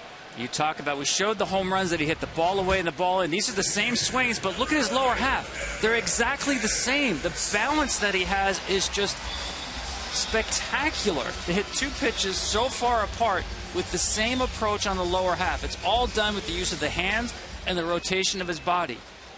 That's why I think he's going to be a consistent performer. With power, even more so as he ages, but even for higher batting averages. One out, Correa at first for Gaddis.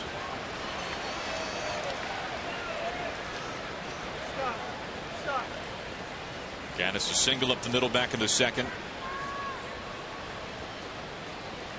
I'll just look at him, Tom. He's a triples machine, isn't he? That's what they look like. He's 10 triples on the season. And no stolen bases, by the way. The first guy to do that since Jerry Lumpy for the Kansas City Athletics. Of course it was Jerry. No, I'm not calling him Lumpy. That's Jerry Lumpy, 1962 Kansas City A's. 10th triple last night for Gaddis. By the way, he's never had a career stolen base. There's only 2 players in history with more triples without a stolen base than Evan Gaddis. One of them is Russ Nixon. Now, that makes sense that he never stole a base. You know why? He used to say, "I'm not a crook." I couldn't resist that one. Sorry about it. No, it's good.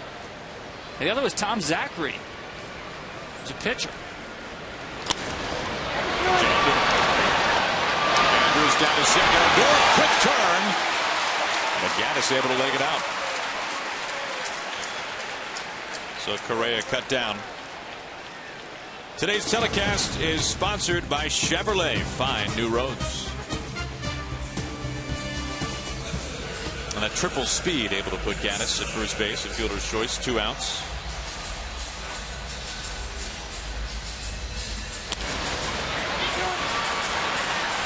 He actually runs well once he gets going.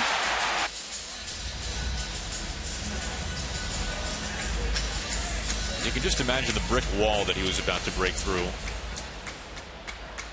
A couple of years with Atlanta, catcher for the Braves. He has American League player written all over him. He's actually played in the outfield some this year. Has not caught.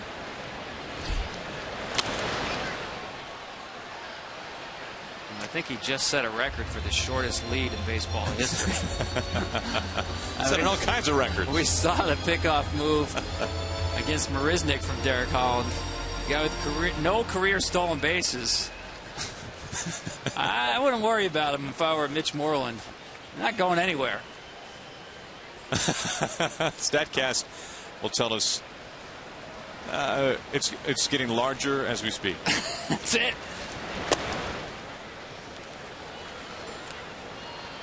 And the normal lead is out there at 10 feet. That's like when you see a route efficiency of 50% by an outfielder. And these are the StatCast things we don't really anticipate them tracking when this year began. I mean, 6 feet. I mean, he doesn't even have to step and dive. He can just fall and he's back on the bag.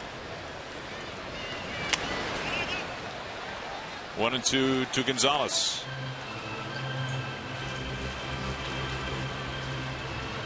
And that just tells me the Rangers are fully confident that Gonzalez is not going to hit the ball on the ground to the right side against Derek Holland. Because they're conceding him a huge hole by holding on a runner with a 6-foot lead.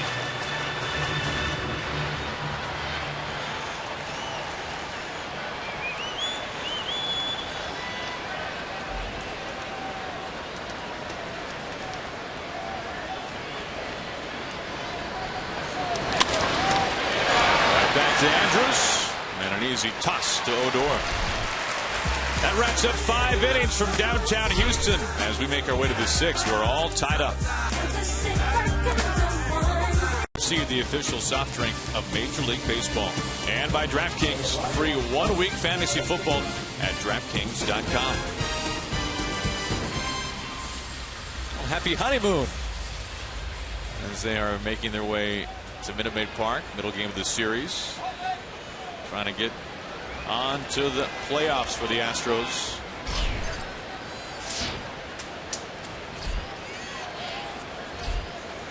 Mitch Moreland begins the top of the 6th.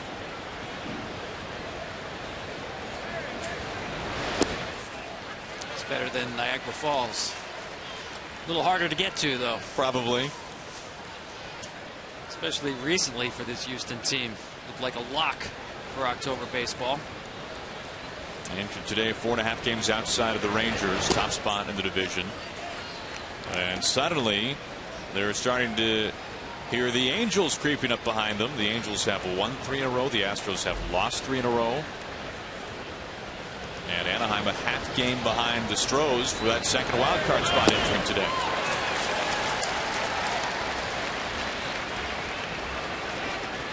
We were talking, Aaron, about how interesting it is that a team fighting for an American League playoff spot will finish the year playing National League baseball in Arizona.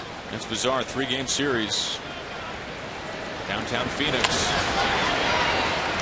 Altuve's had a somewhat quiet day defensively. Now number 1. Well, let's take a look at Pepsi's most thrilling historical moments of the game.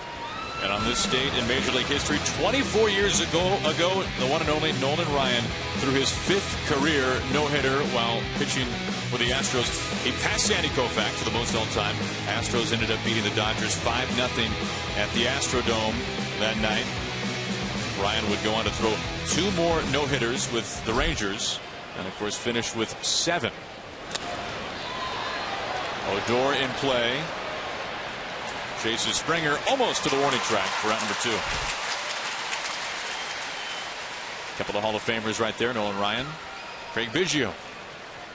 I almost feel with Nolan that any date on the baseball calendar you could find that he did something historic. It's very true. Very true. You can see the retire number for Craig Biggio, newly minted in Cooperstown.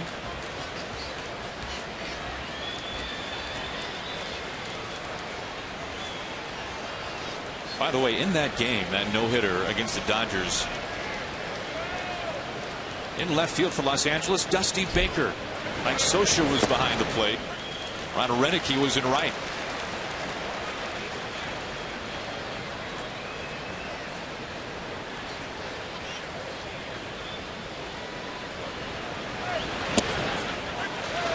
2 to Andrews with 2 outs. And you can see his numbers, both the Astros and the Rangers. More strikeouts than anybody, and a lot in an Astros uniform.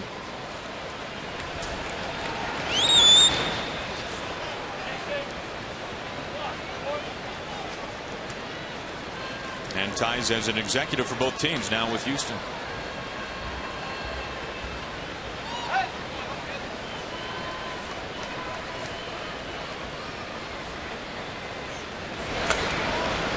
Big curveball fouled away.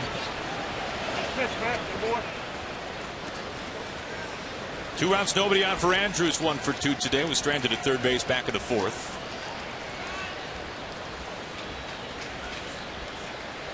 Doing a nice job grinding out this at bat because it looked like McHugh had a very quick inning in order.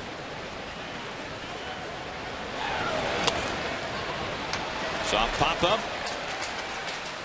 Correa's ball and a 1-2-3. Top of the 6th. 10 pitches for McHugh, his shortest inning so far this afternoon. Was able to calm the waters a little bit his final 2 innings after giving up a 3 spot in the 3rd, a couple of home runs to Altuve and Correa. And he gives way to Chichi Gonzalez, who has spent some time in the rotation this year for Texas, now working out of the bullpen. Well, that's the key. Starting pitcher stuff. Not used to seeing a guy come out of the bullpen, 4-pitch pitcher. But Gonzalez is. On the first pitch, low line drive into the corner, foul. And I like that move by Bannister. You know, Holland threw the ball well when he needed to. But getting through a lineup all the way through a 3rd time, very difficult. And especially with this guy at the plate. Now, Carter was one of the best home run hitters last year in the majors. Only 20 this season. The average has, well, not been good this year, but he's not necessarily out to hit for average as he smokes this to center. Does it have enough? It's over the fence, and he has given the Astros the lead.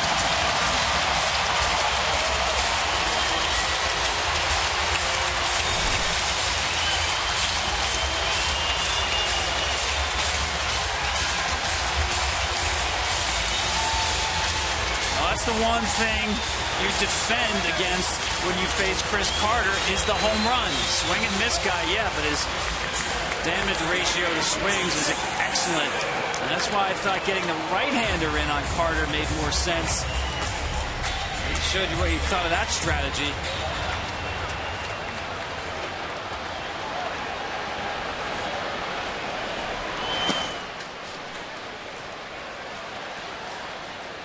Castro climbs in, looks at ball 1.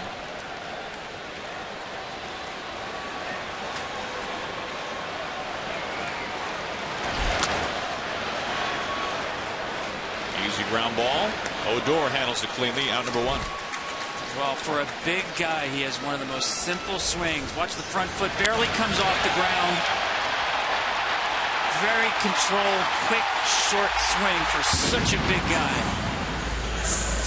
Very easy. I mean, talk about pitchers who have easy velocity. He has easy power. Watch the front foot here. Barely comes off the ground, gets down. Man, that's impressive. Strike 1 to Marisnik. I mean, there was no BP today because it was a noon game local time, but it's starting to look like BP with these balls flying out by the Astros. 4 home runs for Houston.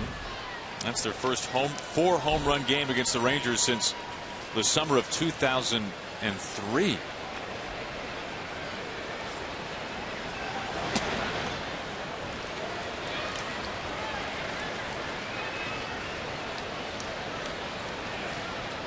And we told you earlier, this is a very home run dependent team of the Astros. They've scored nearly half of their runs on the long ball this year. And nobody hits more home runs in their home ballpark than Houston does. They've hit even more here at Minute Maid Park than the Blue Jays have at Rogers Center. That's saying something.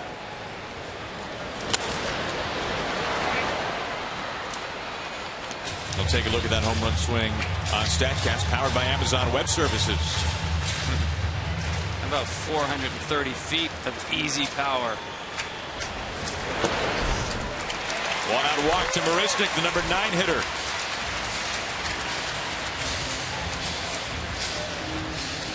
So Gonzalez out of the bullpen, the homer to Carter, then a ground ball out on the second pitch to Castro, and a walk to Marisnik.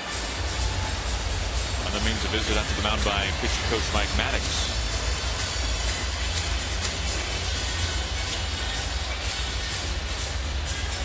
Just settle the young guy down. There's work in the bullpen behind him already.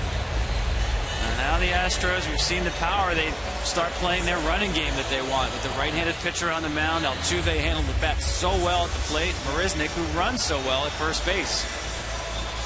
Now Gonzalez, former first-round draft pick, 23rd overall in 2013. He's the 6th first-rounder from that draft class to make the majors. The most notable would probably be the number 2 pick overall, Chris Bryant. Astros had the number 1 overall pick that year. They went with Mark Appel.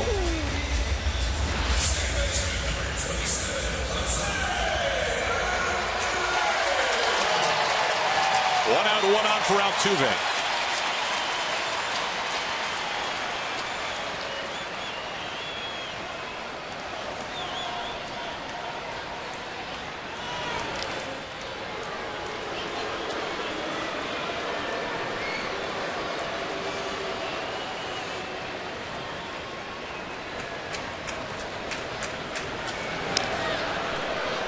Obviously, the concern, as we talked about, a lot of options for A.J. Hinch here. Can hit and run. Gonzalez is a guy normally around the plate, not a big swing and miss guy.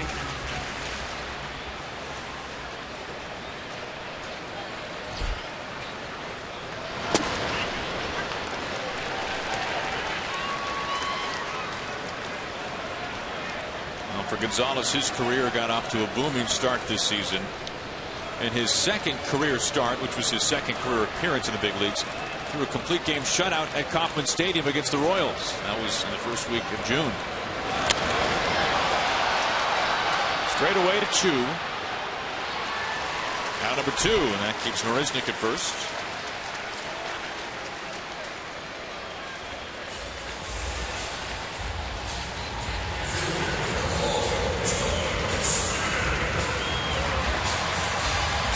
Two outs, a man at first for the former UConn Husky, former first-round draft pick. You don't normally think about University of Connecticut and first-round baseball talent, but that's not necessarily true in recent years. No, and just a great all-around athlete. We've seen him on defense, showing off the athleticism. Rangers have done a good job pitching to him this year. He's just got 1 RBI against Texas this year. Their go-to spot have been fastballs up in the zone.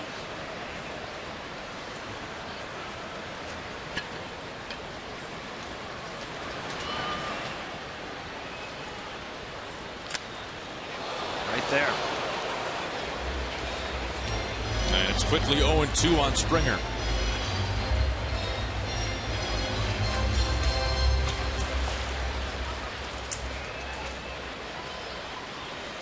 This is where you check the runner on first base once again. 2 outs, 0-2 count. And there you have it. The odds just aren't good for run scoring in this situation. And nothing dictates a hitter's success more than the count. So 0-2, you're in jail as a hitter.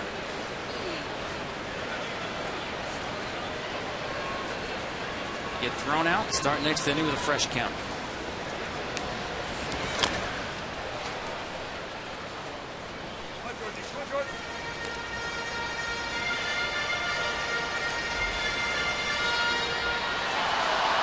The plan originally, it seemed like, when Springer was called up last year, was to have him the long-term answer in center field, but he has found a home in right field for the Astros.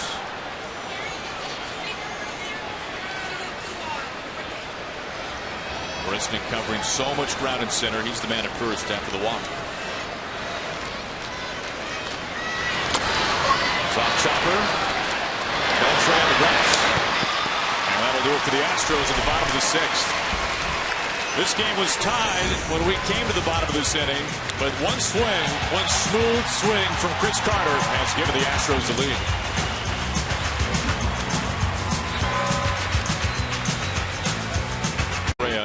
2 home runs. His first 2 at-bats. Altuve and Carter each chipping in with solo homers. Mitch Morton, big 2-run double. And it was that swing by Carter which has given the Astros the lead as we begin the top of the 7th. Now the big storyline overall for this series, this weekend series 3-game set, the American League wild card and the American League West standings. Texas a 4.5 game cushion for first place. And you can see on that graphic how close 2 teams, Tom, less than 2 games away from the Astros. The Angels a half game back, and the Twins, who have lost 2 in a row, a game and a half back of the Astros. Yeah, this time of year I look at the loss column. We're actually tied with the Angels in that loss column, 1 game up on the Twins.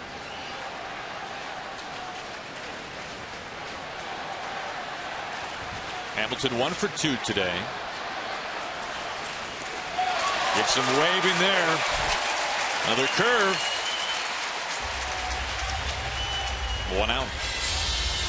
Now some changes defensively. Marwin Gonzalez moves from his perch and left. He takes over for Carter at first base. Meanwhile, Colby Rasmus, the former Blue Jay, is now in left field. So Carter has done his work for the day with that one mighty swing. That's Joey Gallo stepping into the plate, and he's going to cause a trip to the mound by the pitching coach, Brent Strom. So many hitters to go over with these expanded rosters. You have a hitter like Gallo comes up to the plate, who obviously has tremendous power, and that'll stop the game. And let's make sure we're on the same page here about how we want to pitch to Joey Gallo in a 1-run game.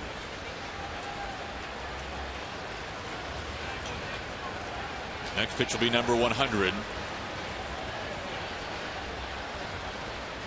And as we check in with Ken Rosenthal down by the field, Ken, this is something I just heard Tom say, learning the scouting report of different hitters. Rosters seem to get out of control for some teams around this time of year. Well, it's getting more and more attention, the idea of expanding rosters almost to the full 40-man limit. Several teams are at nearly that level. In that game a few weeks back, maybe a week back, Rockies and Dodgers, 58 players used, 24 pitchers. It caught the attention of a lot of GMs, and a lot of folks for years, Tom, have wanted this rule change, and yet nothing yet. Gallo pinch hitting, drops it into right field. He's aboard. Yeah, I think it has gotten completely out of hand. You know, calling players up, there used to be a barrier economically to carry extra players. Now everybody, doesn't matter what your payroll is padding out the roster. I mean, we have 23 relief pitchers available for this game between these two teams. That's ridiculous. And there's an easy solution, and that is you go into each series with a designated roster of 25. That means you can call up as many as you want, but they're not all active for the series, only 25. So if you want to take off 2 starting pitchers or 3 starting pitchers who just worked and obviously aren't available because of rest, sure, take them off, put on some other pitchers. But we can't be playing 39 against 38. First pitch strike to the Shield. So you like the idea of setting it for the series as opposed for a game-by-game basis? Yeah, I mean, I've heard some, and that's part of the problem here, is that a lot of general managers, what Kenny mentioned, agree that something needs to be done. The actual solution, we don't have an agreement on how to address it. I would go by series. I've heard some people say have a daily roster of 28. Listen, we play with 25 all year long. There's no reason to go to 26, 27, 28 in the most important month of the year. Keep it at 25. Set it on a series so that you can game plan, as teams do. I mean, you know, before the first game of a series, they sit down and they go over the advanced scouting reports for that series. There goes Gallo. Hit and run is on. McHugh a peak at second, but out number 2 at first. All right, now let's check in with Mike Hill for a game break. Mike.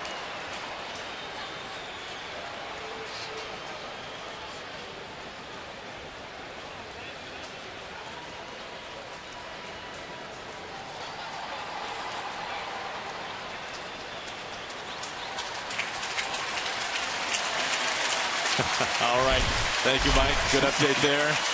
And a good toss. That's going to be it for Dallas Keuchel. Pardon me for Colin McHugh. As McHugh will walk off to an ovation as the Astros Lead at 5-4. And then he leaves Joey Gallo, who pinch hit at second base. Gives way to Tony Sipp, the lefty. Really need to make this move. Chu, a .232 hitter against the left-hander, 1 for 6 in his career against Sipp.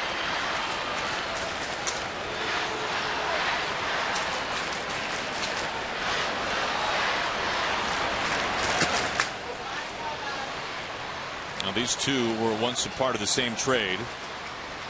The Chu, Trevor Bauer, Didi Gregorius deal. Indians, Diamondbacks, Reds. And that trade, Sipp went from Cleveland to Arizona.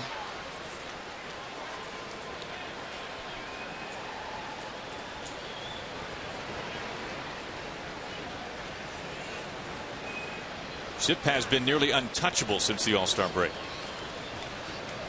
Far more strikeouts than innings pitched. 1-1.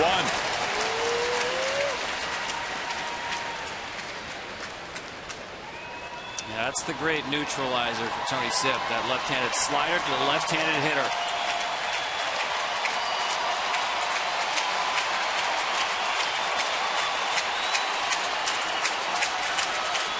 Chu is the go-ahead run. He's homered in back-to-back ball games.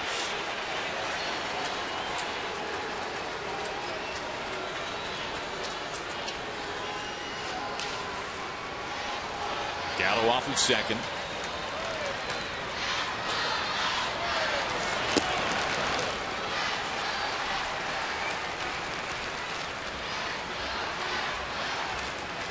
Now this is no easy task for Sipp coming out of the bullpen to face the hottest hitter this month. The best of the majors, hitting .422 in September.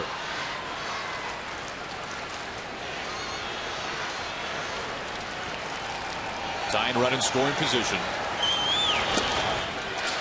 Looks at a strike. Chu not pleased. And I'm not sure that was by design. That was a backup slider, and it was not by design. And that's a pitch that typically freezes the hitter. You're just not expecting to see that breaking ball in. A happy accident for Tony Sipp. 2 outs, 2 balls, 2 strikes. They're on their feet here in Houston.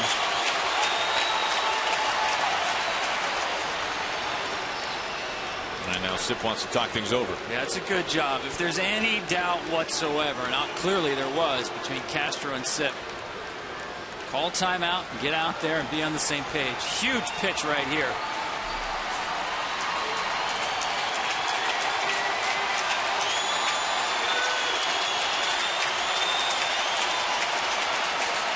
Sipp has been Mr. Strikeout lately. With a punch-out Chu with 2 strikes against him. Little low.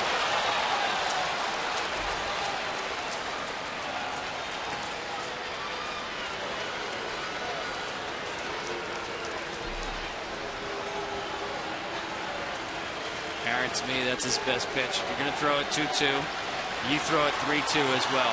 That slider down and away.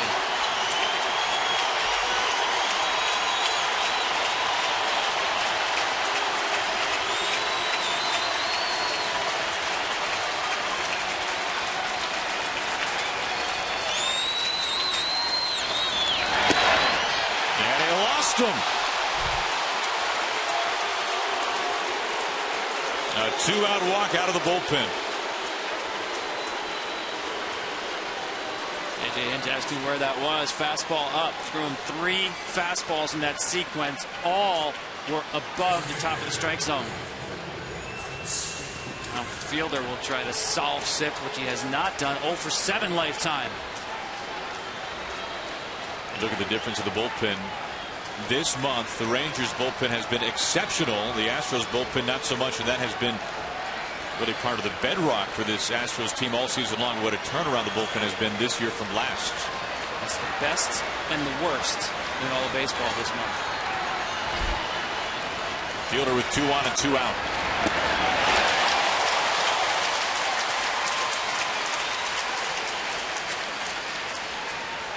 Zip has owned this matchup.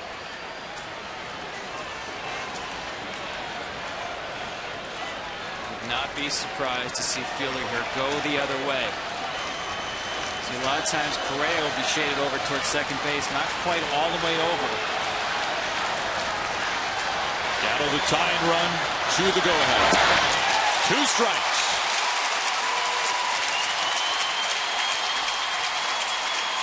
Read the hitter's swing. That's what the catcher and the pitcher need to do, and that's telling me Fielder is not seeing that slider out of his hand.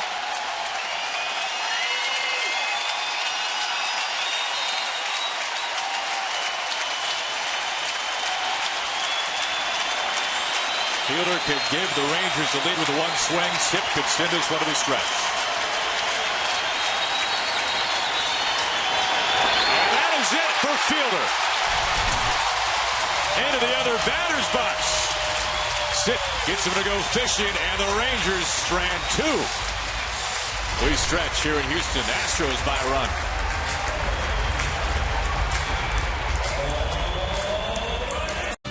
And by Bank of America, who invites you to keep sharing your favorite baseball memories all season long.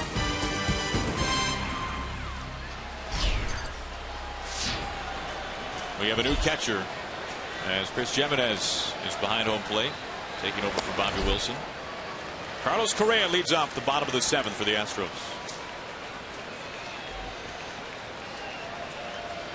What a day it has been for the 21-year-old.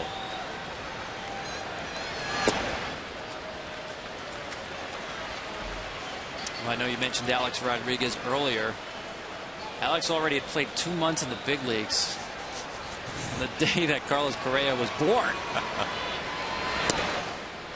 Correa looking for his first ever 4-hit game in the majors, and he's ahead in the count. That day, by the way, was the day that the Friends show. I know you're a big fan of Friends. Oh, you read me well. Its first episode aired that night. This guy's young, is what I'm trying to tell you. Good examples.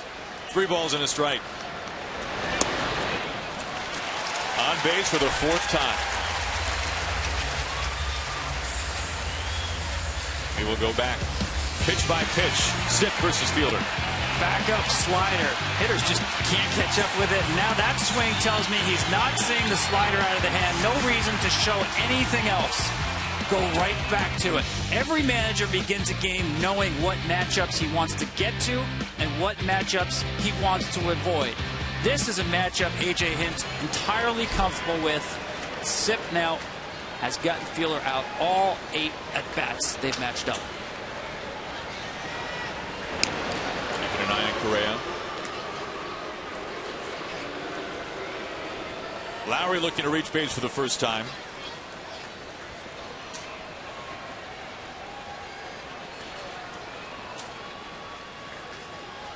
What respect for that man right there, Carlos Correa. You're essentially pitching around him to lead off an inning.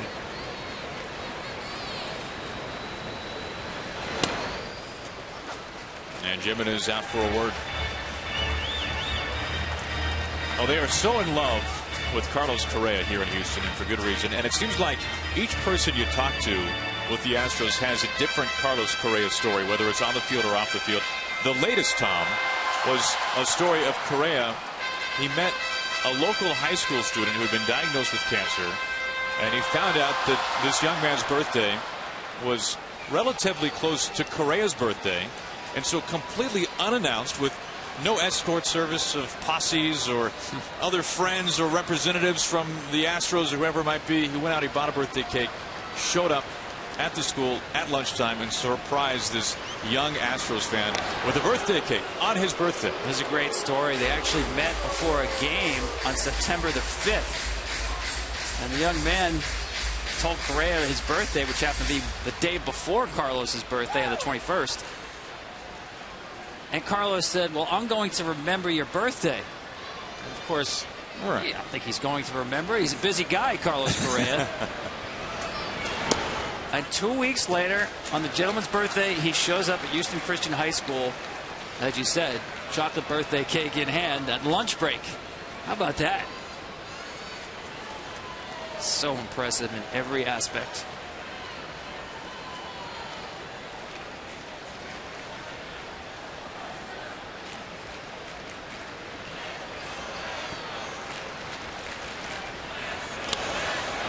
And out to glove of Moreland.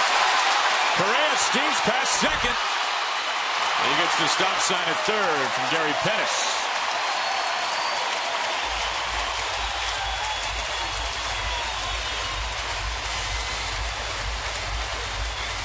This is a possible double play ball that's not hit, I think, as hard as Moreland thought it was hit.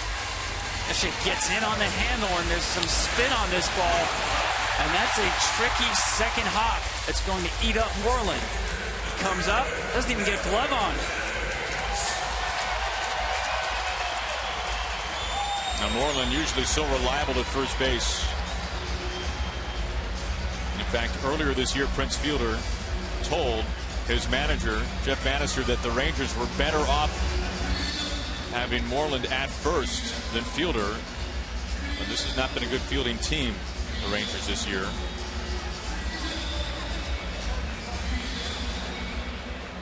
Only the 4th error this year for Moreland. Now the MLB postseason begins October 6th with the AL wild card on ESPN, and October 7th with the National League wild card on TBS. Then October 8th, it's game 1 of both the AL Division Series, only on FS1 and streaming live on Fox Sports Go.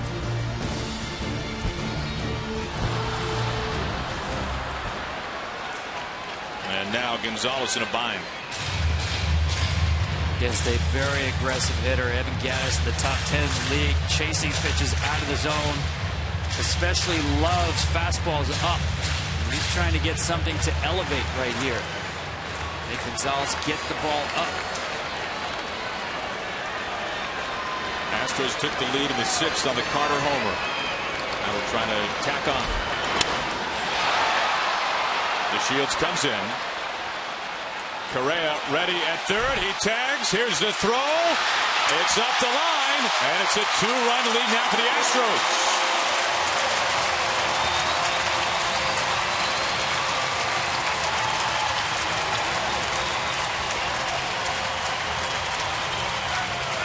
Good baseball by Gattis. Get something to elevate, get it in the air. Pitch up, and poor baseball by the Rangers. Watch this throw here. It's so high, it's going to miss Moreland by so much that Lowry's able to move up easily to second base. That's a free 90 feet when there was no chance of getting Correa at the plate.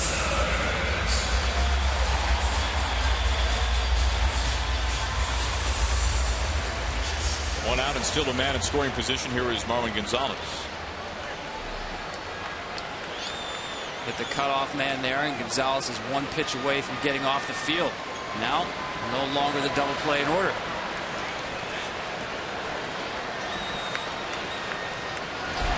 Bunt, popped.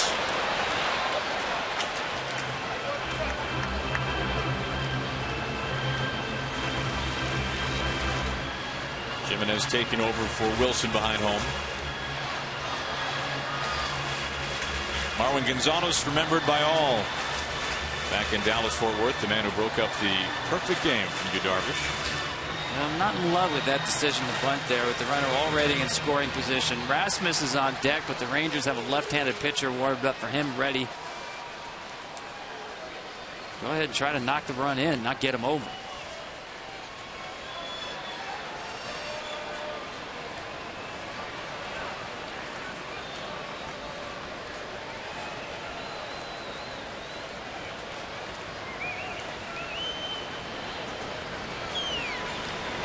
And again, this time outside.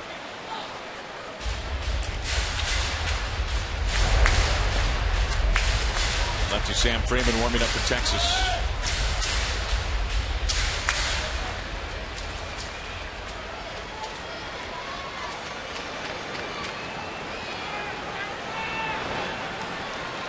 Not much time in the minors for Gonzalez. Less than 60 appearances before coming to the big leagues this year. But back to Gonzalez. And it's dug out by Moreland. Man, what is it about pitchers? They can cross the tee and dot an I from 60 feet off a mound, but get him off a mound and throw the ball to first base. Hold your breath time. We saw that last night with Scott Kazmir. And watch the alligator arm on his throw to first base by Gonzalez. Yikes.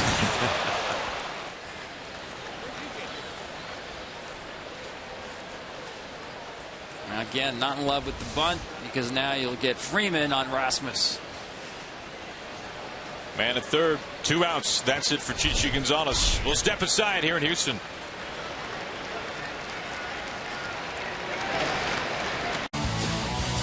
You can see plenty tuning in. Any Rangers fans back in Dallas-Fort Worth, you can tag your post with #SwingData, and T-Mobile will keep the conversation going data strong all season long. Sam Freeman, native of Houston, Texas, 28 years old, up on the mound now for the Rangers.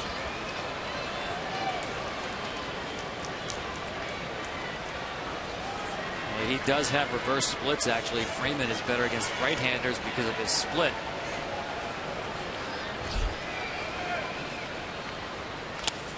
Rasmus on the first pitch by the pole and gone.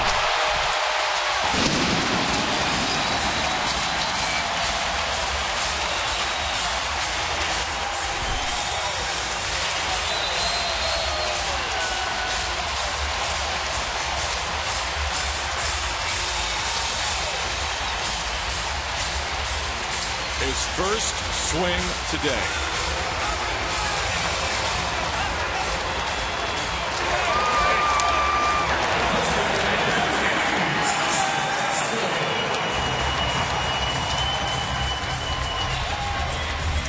Batting practice continues here at Minute Maid Park.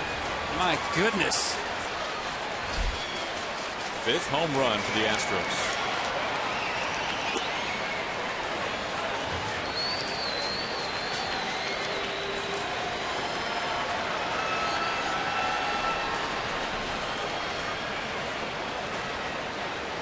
Second game this year for the Astros, going deep 5 times.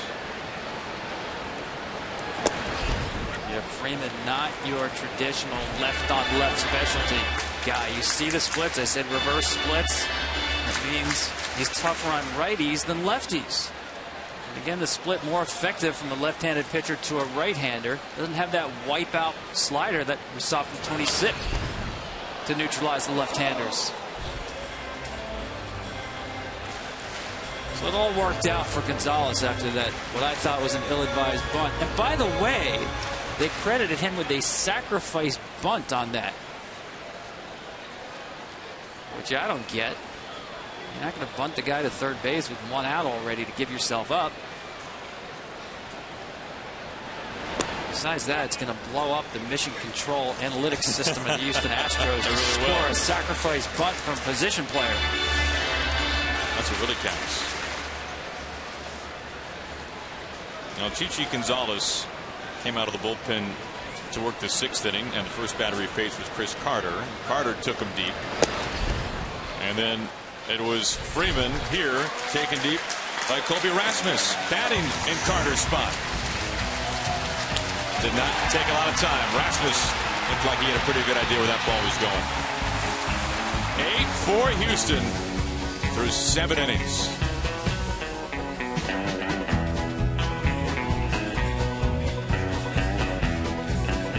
The Shields 0 for 4 at the top of the order. Astros pitchers. Chu the solo homer. Fielder a couple of singles. As you see what the Rangers have done offensively so far today, the Astros taking a now healthy lead into the top of this 8th inning, and they will go to the bullpen. They bring on Chad Qualls facing Beltran. Well, the key to this game is tie-breaking home run by Chris Carter, because that allows Hinch to go to his, we call them winning pieces in the bullpen. When you have a lead, you can get to the better arms. On the other side, you know, Jeff Bannister was unable to get there. He tried to have Gonzalez bridge the gap before he got to his winning pieces, and it was Carter who defeated that strategy with the home run. Home run number 21 this year for Chris Carter. That made it 5-4 Astros, and they've tacked on since then.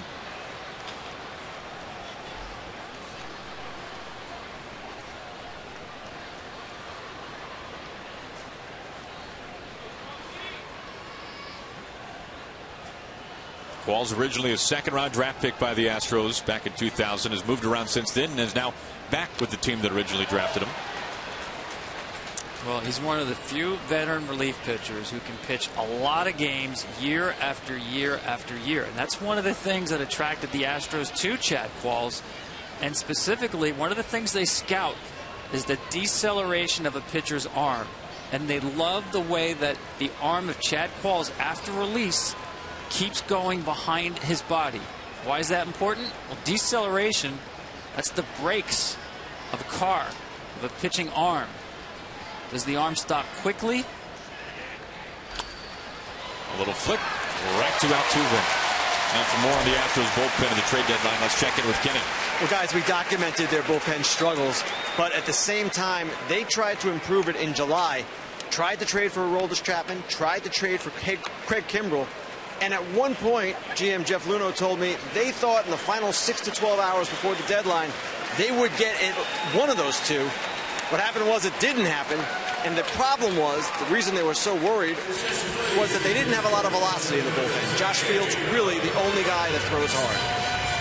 That's good to know as we've got a pitching change here. Chad Qualls done. Oliver Perez coming in. Oliver Perez, the veteran lefty, the new pitcher up on the mound. He worked last night in game 1. And he's called on here to face the left-handed bat of Mitch Moreland. Well, you'll see some funky deliveries. That was actually as conventional as he gets. He'll give you the old Louis Tiant spin move to left-handers.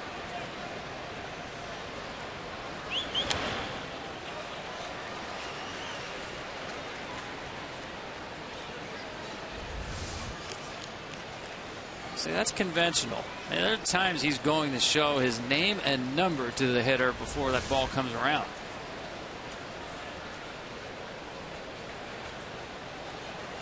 Just look how he positions his glove. Even before he puts the ball in there. Here we go. It's almost as if he's checking the alignment of a center fielder. Are you in the right spot? Yeah, you're good. Okay, now good to go. Where's Jake Marisnick? All right, you're in the right spot. Now he can throw. Whoop! And the hardest part is the weight for the left-handed hitter.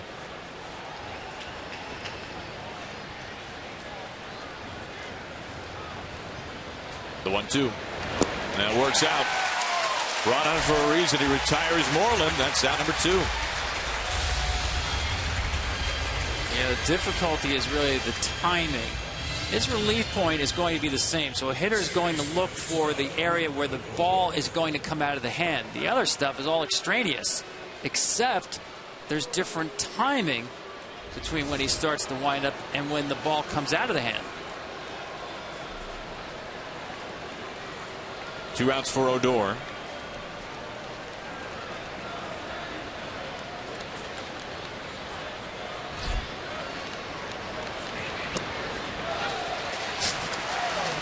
Each one's different. That one had maybe a little bit more of a leg kick involved. You just never know what you're going to get. Does he know? That's the question. I would say no. It looks like improvisational.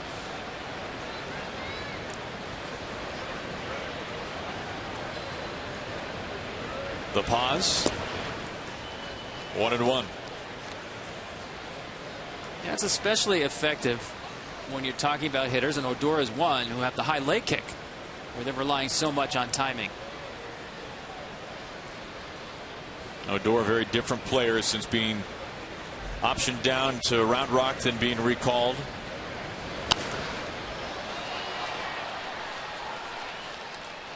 Well, nonstop action, heart-pounding excitement, historic performances. Don't miss the 2015 postseason. Beginning October 6th, go to MLB.com/postseason for the full schedule.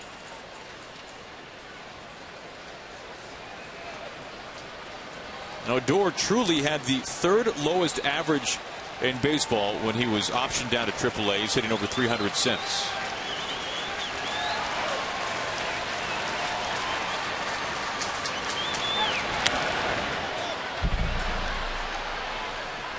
And the Rangers would tell you, Aaron, his biggest problem when they sent him down was plate discipline. He had none. I mean, he's such a confident player. It works against him offensively where he thinks he can hit anything. And that's what they told him. Go down there, establish the strike zone. And he has been a different hitter since he came back.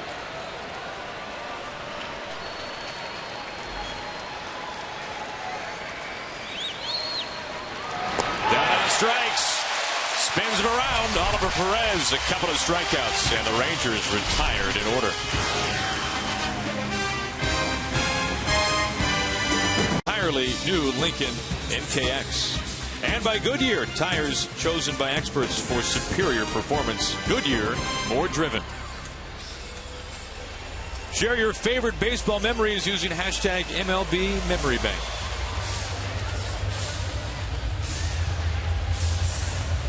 On to the bottom of the 8th here from Minute Maid Park. And a new pitcher, it is rookie Luke Jackson. To work things for the Rangers. Real hard thrower. He's got a release point you don't see much anymore. Straight over the top. Creates a really good downward angle with that heater. Upper 90s. He'll face Marisnik, the number 9 hitting center fielder.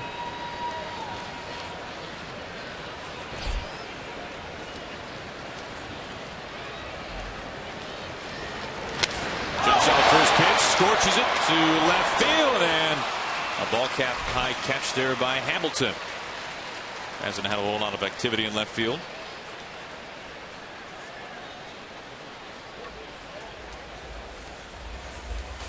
Pretty loud out number 1.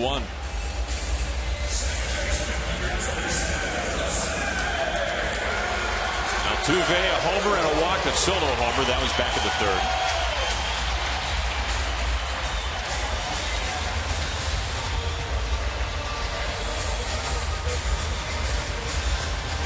We heard Ken talking earlier today about Altuve and his quest for another 200-hit season.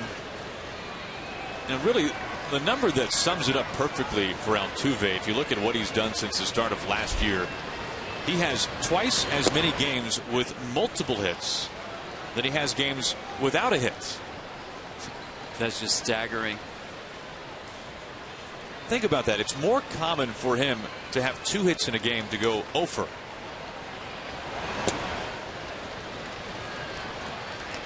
Well, that's pretty uncommon right there. He just took 2 pitches in a row.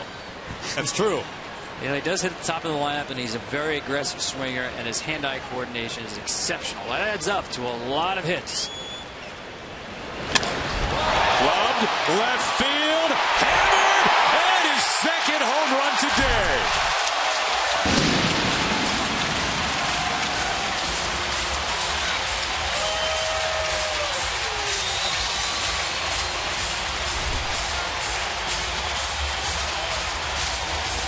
Six Astros homers this afternoon against the Rangers.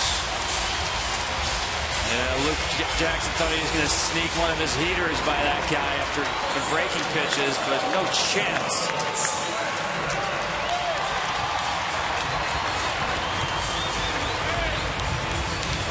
First career multi-homer game for Altuve. A little guy, he uses his lower half so well on his swing.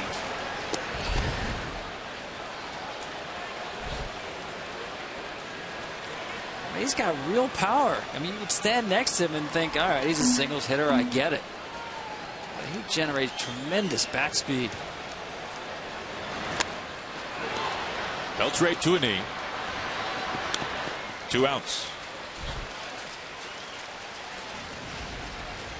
Well, this was the play last night that had everybody here in Houston so concerned.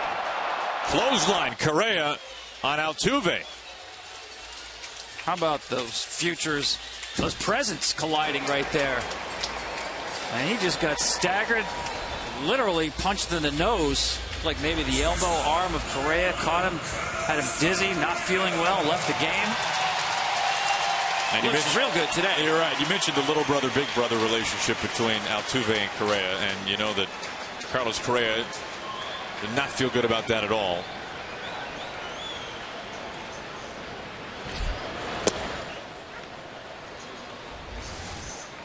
Look at his use of the legs there. Look how he gets down into his legs.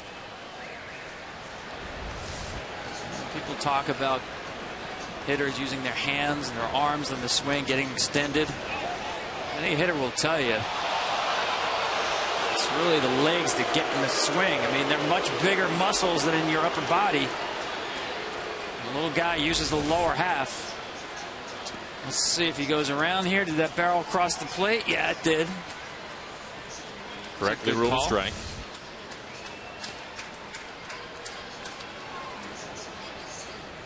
Already 2 home runs today for Correa.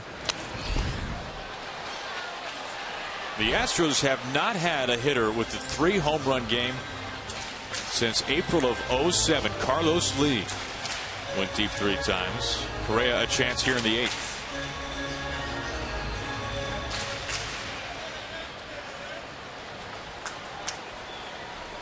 Boy, how this game turned.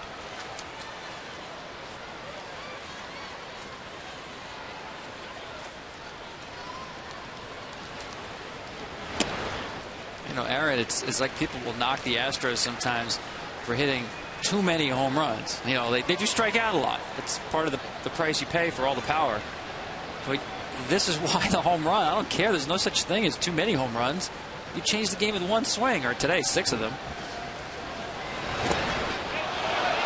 Correa trying to bolt down to first. It'll be a long throw from Jimenez, but there isn't one. He has been on base every time, one way or another.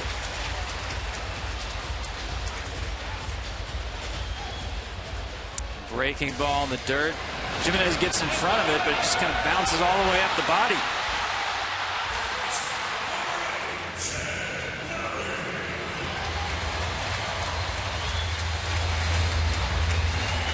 Tough one. I know he did try to backhand that ball. That's a tough one. Spiked breaking ball.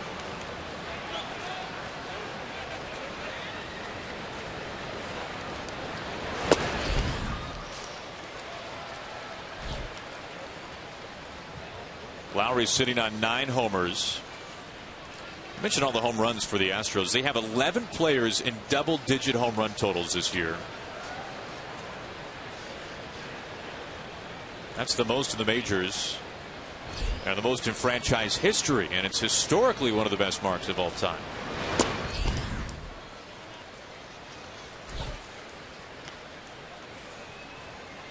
If Lowry were to homer, that would set a new major league record for most batters on a single team in double-digit home runs. You got to go back to the '04 Tigers. They had 11 players as well. Carlos Pena led the way that year with 27.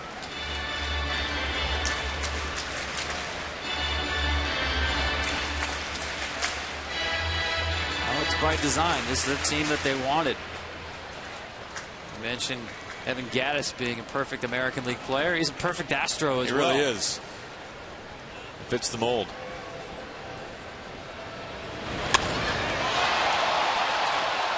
The Shields picking up a little speed.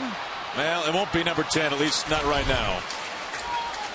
Lowry out to center, and that will close the doors to the bottom of the 8th.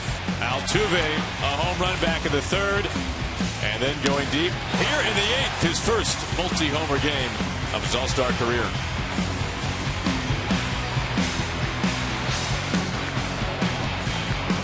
On ESPN, and on October 7th with the National League wild card on TBS. Then on October 8th, it's game 1 of both the American League Division Series, only on FS1 and streaming live on Fox Sports Go. Luke Gregerson, the new pitcher up on the hill for the Astros. Houston went out, spent some money on Gregerson in the offseason. And it has worked out. This bullpen has gone from one of the worst to one of the best.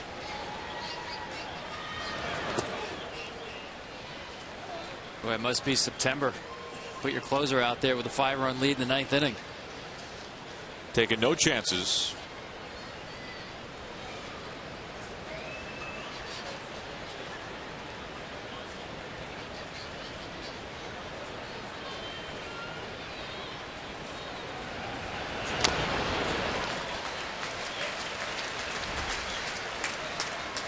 Now the week ahead for these two teams, for the AL contenders, Astros will finish on the road tomorrow, the final home game for Houston. This has been such a friendly place for the Astros to play. They finish in a National League ballpark. What will the Angels do? Angels right now knocking on the wild card door, half game outside of the second wild card spot.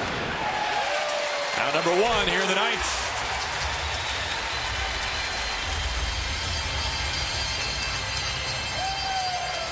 Now welcome inside the booth, Aaron Goldsmith, Tom Verducci. And well, Tom, the way this game began, you felt that this was going to end like every other game recently.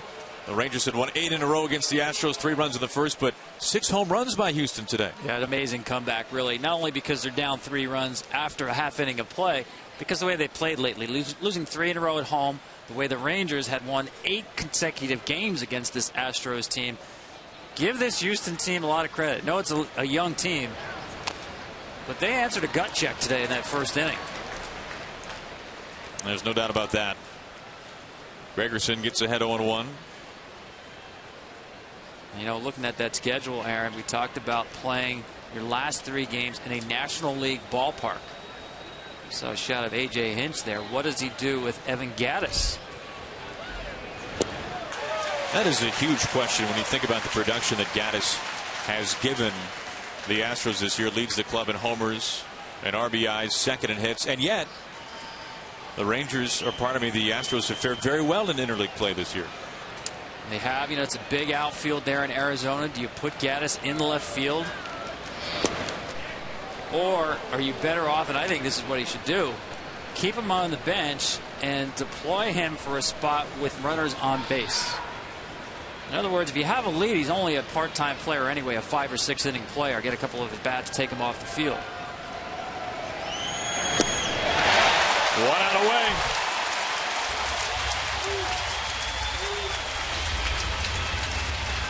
Follow the September pennant races with MLB.com. At bat, the #1 app for live baseball. Enjoy live look-ins, highlights, replay reviews, scores, StatCast, radio broadcasts, and more. Get MLB.com at bat app now. And I'm a pinch hitter, Will Venable. Last hope today for the Rangers, who have been crushed by 6 Astros homers.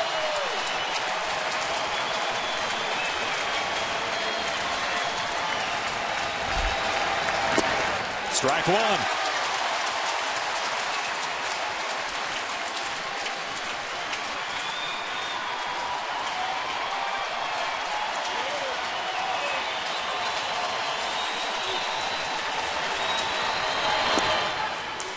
One and one.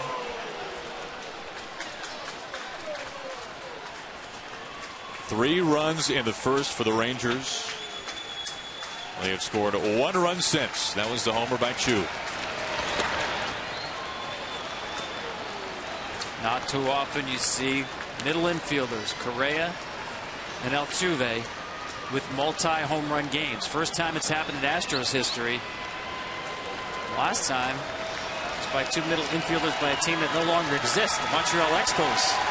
Jose Pedro, Orlando Cabrera.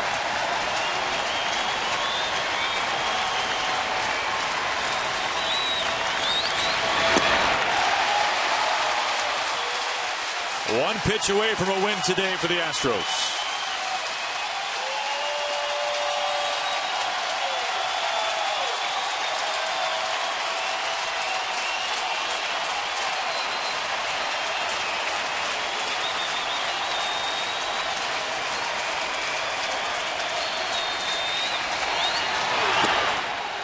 Appeal and a full count.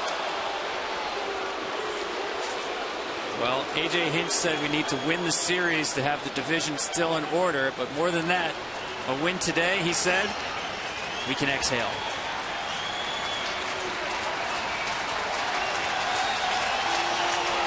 Jeff Bannister in the other dugout. The 3-2. And it splits the shift.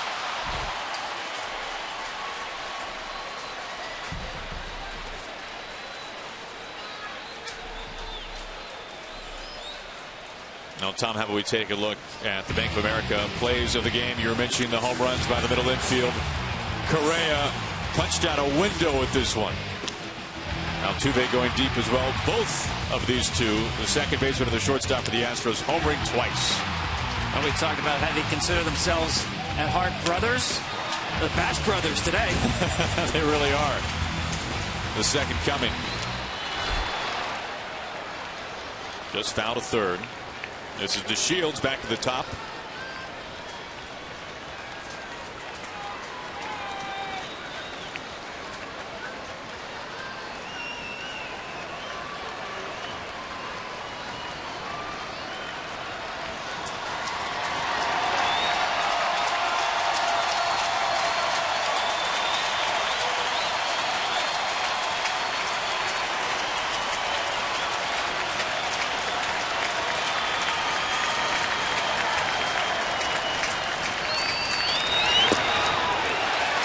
Into second. 2 strikes on DeShields.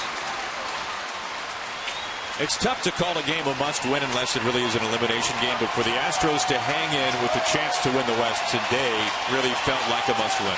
It did, and not just for mathematical reasons, for the psyche of this team.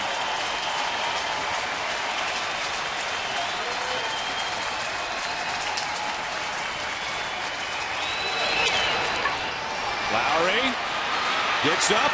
The stretch, not in time.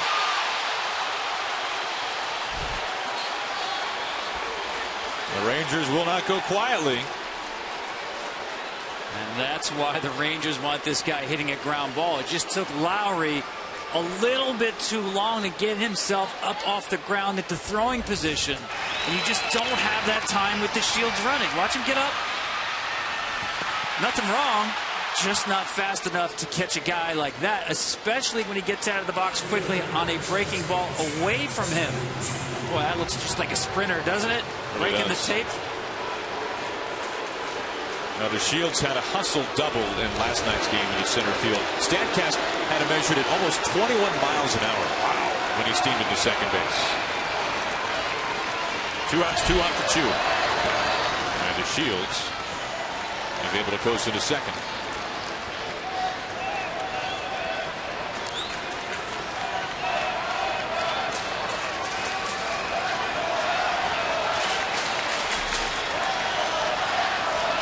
Chu, a home run and a walk.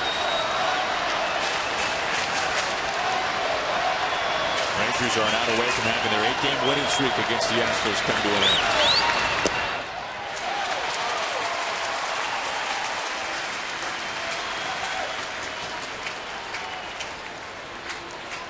This series has been so one-sided recently and really all season. The Astros have not won since Monday.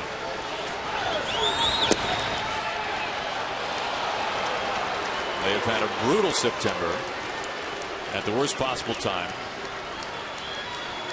And entered today absolutely starving for a win to set up a chance for a series win tomorrow.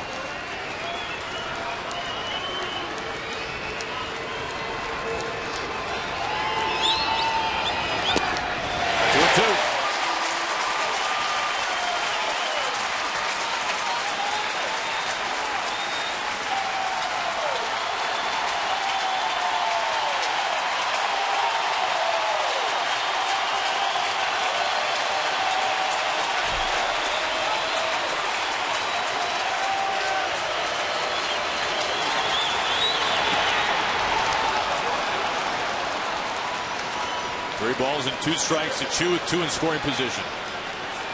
Now the Rangers just keep on grinding. Nice job by Chu staying off that 2-2 breaking ball.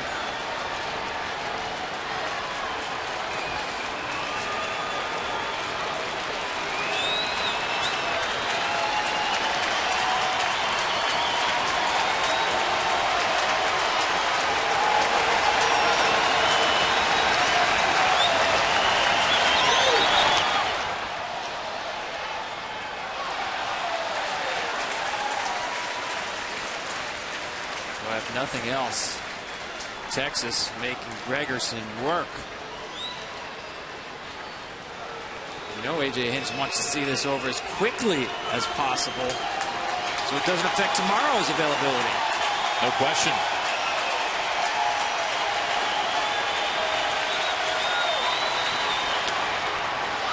A little dribbler. Correa picks, can't hold on, and the game continues as Venable scores.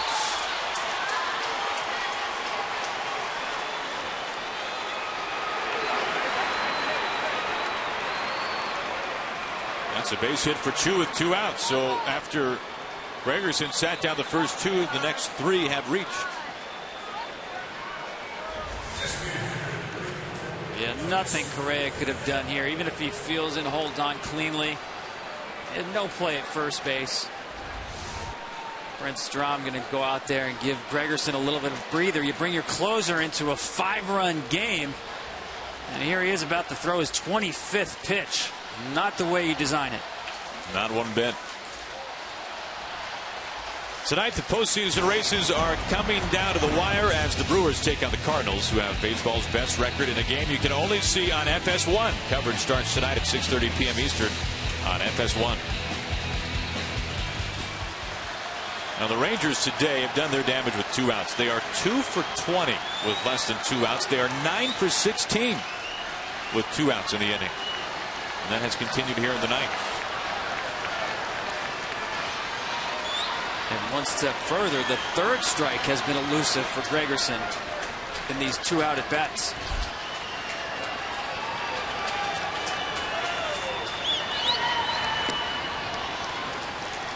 Chu into second base, more indifference.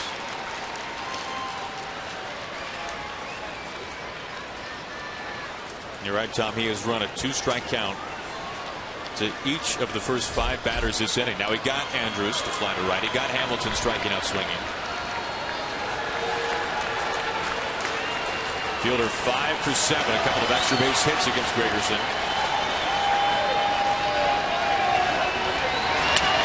Time to the line. Fair ball. The shield's in, and Chu scores easily. We might just have ourselves a game here in the 9th. The Rangers have climbed within 2. Well, this is the price you pay when you have a closer who is a ground ball pitcher. That ball was hit hard, but all 4 hits in this inning have been ground balls. 1 that leaked through a shift and 2 that never left the infield. And that one gets down the right field line.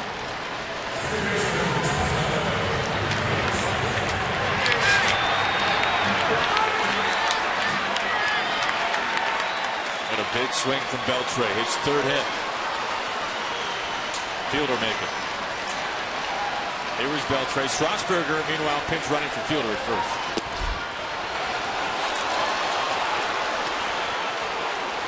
And there is Ryan Strasburger.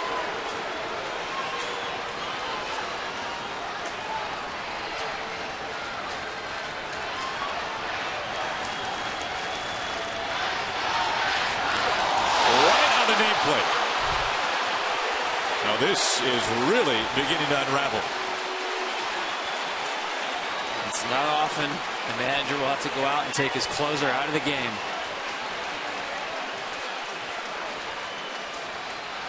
And Luke Gregerson tried to stop his manager from crossing the foul line and gives up the baseball without making any eye contact with A.J. Hinch. Now this has turned out to be a disaster for Gregerson, as Hinch is trying to right the ship. They need 1 more out to seal a win. We're back in a moment. Ball with nothing on it, just kind of slipped out of his hands. And right there, Hinch decides to take him out. Watch Gregerson. He's going to try to stop Hinch, because once he crosses that line, Gregerson has to come out of the game. You're out at that point. And look at the reaction from Gregerson. He will not make eye contact with his manager. Shows him his back while giving up the baseball. Wow.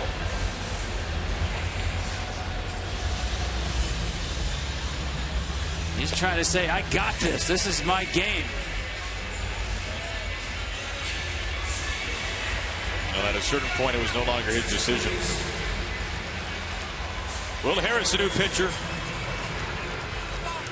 Another pinch runner, Drew Stubbs, will run at first for Beltran.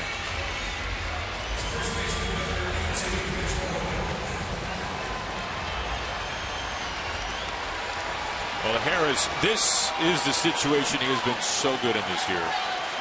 Runners in scoring position, 2 outs. Opposing hitters 2 for 29. He is about as tough as they come. A little bit different with 2 outs in the 9th inning in a game you have to win. The shift on. Moreland suddenly the go-ahead run.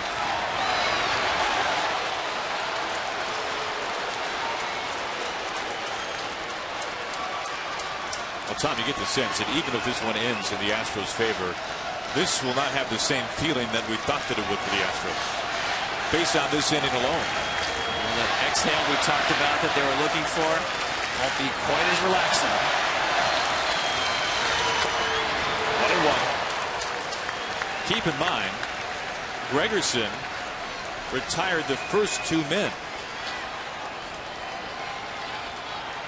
He got Andrews to fly to right. He got Hamilton striking out. Then 5 straight base runners. And now it's Harrison trying to clean it up.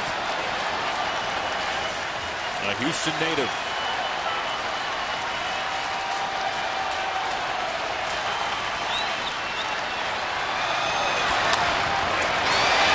Altuve, and that will end it. Some sweaty palms here inside Minute Maid Park. The Astros hold on, and they give themselves a chance in the West still. They give themselves a chance for a series win tomorrow. It certainly turned out to be much more dramatic than they wanted. That's all that counts. Remain alive in the American League West race, and certainly in the wild card. What a ball game this one turned out to be from downtown Houston. So glad you could join us on Fox Saturday Baseball. Plenty of high fives around here inside Minute Maid Park. For Tom Bertucci and Ken Rosenthal, I'm Aaron Goldsmith. So long from downtown Houston. Rob Stone in our college football studios. Stand by.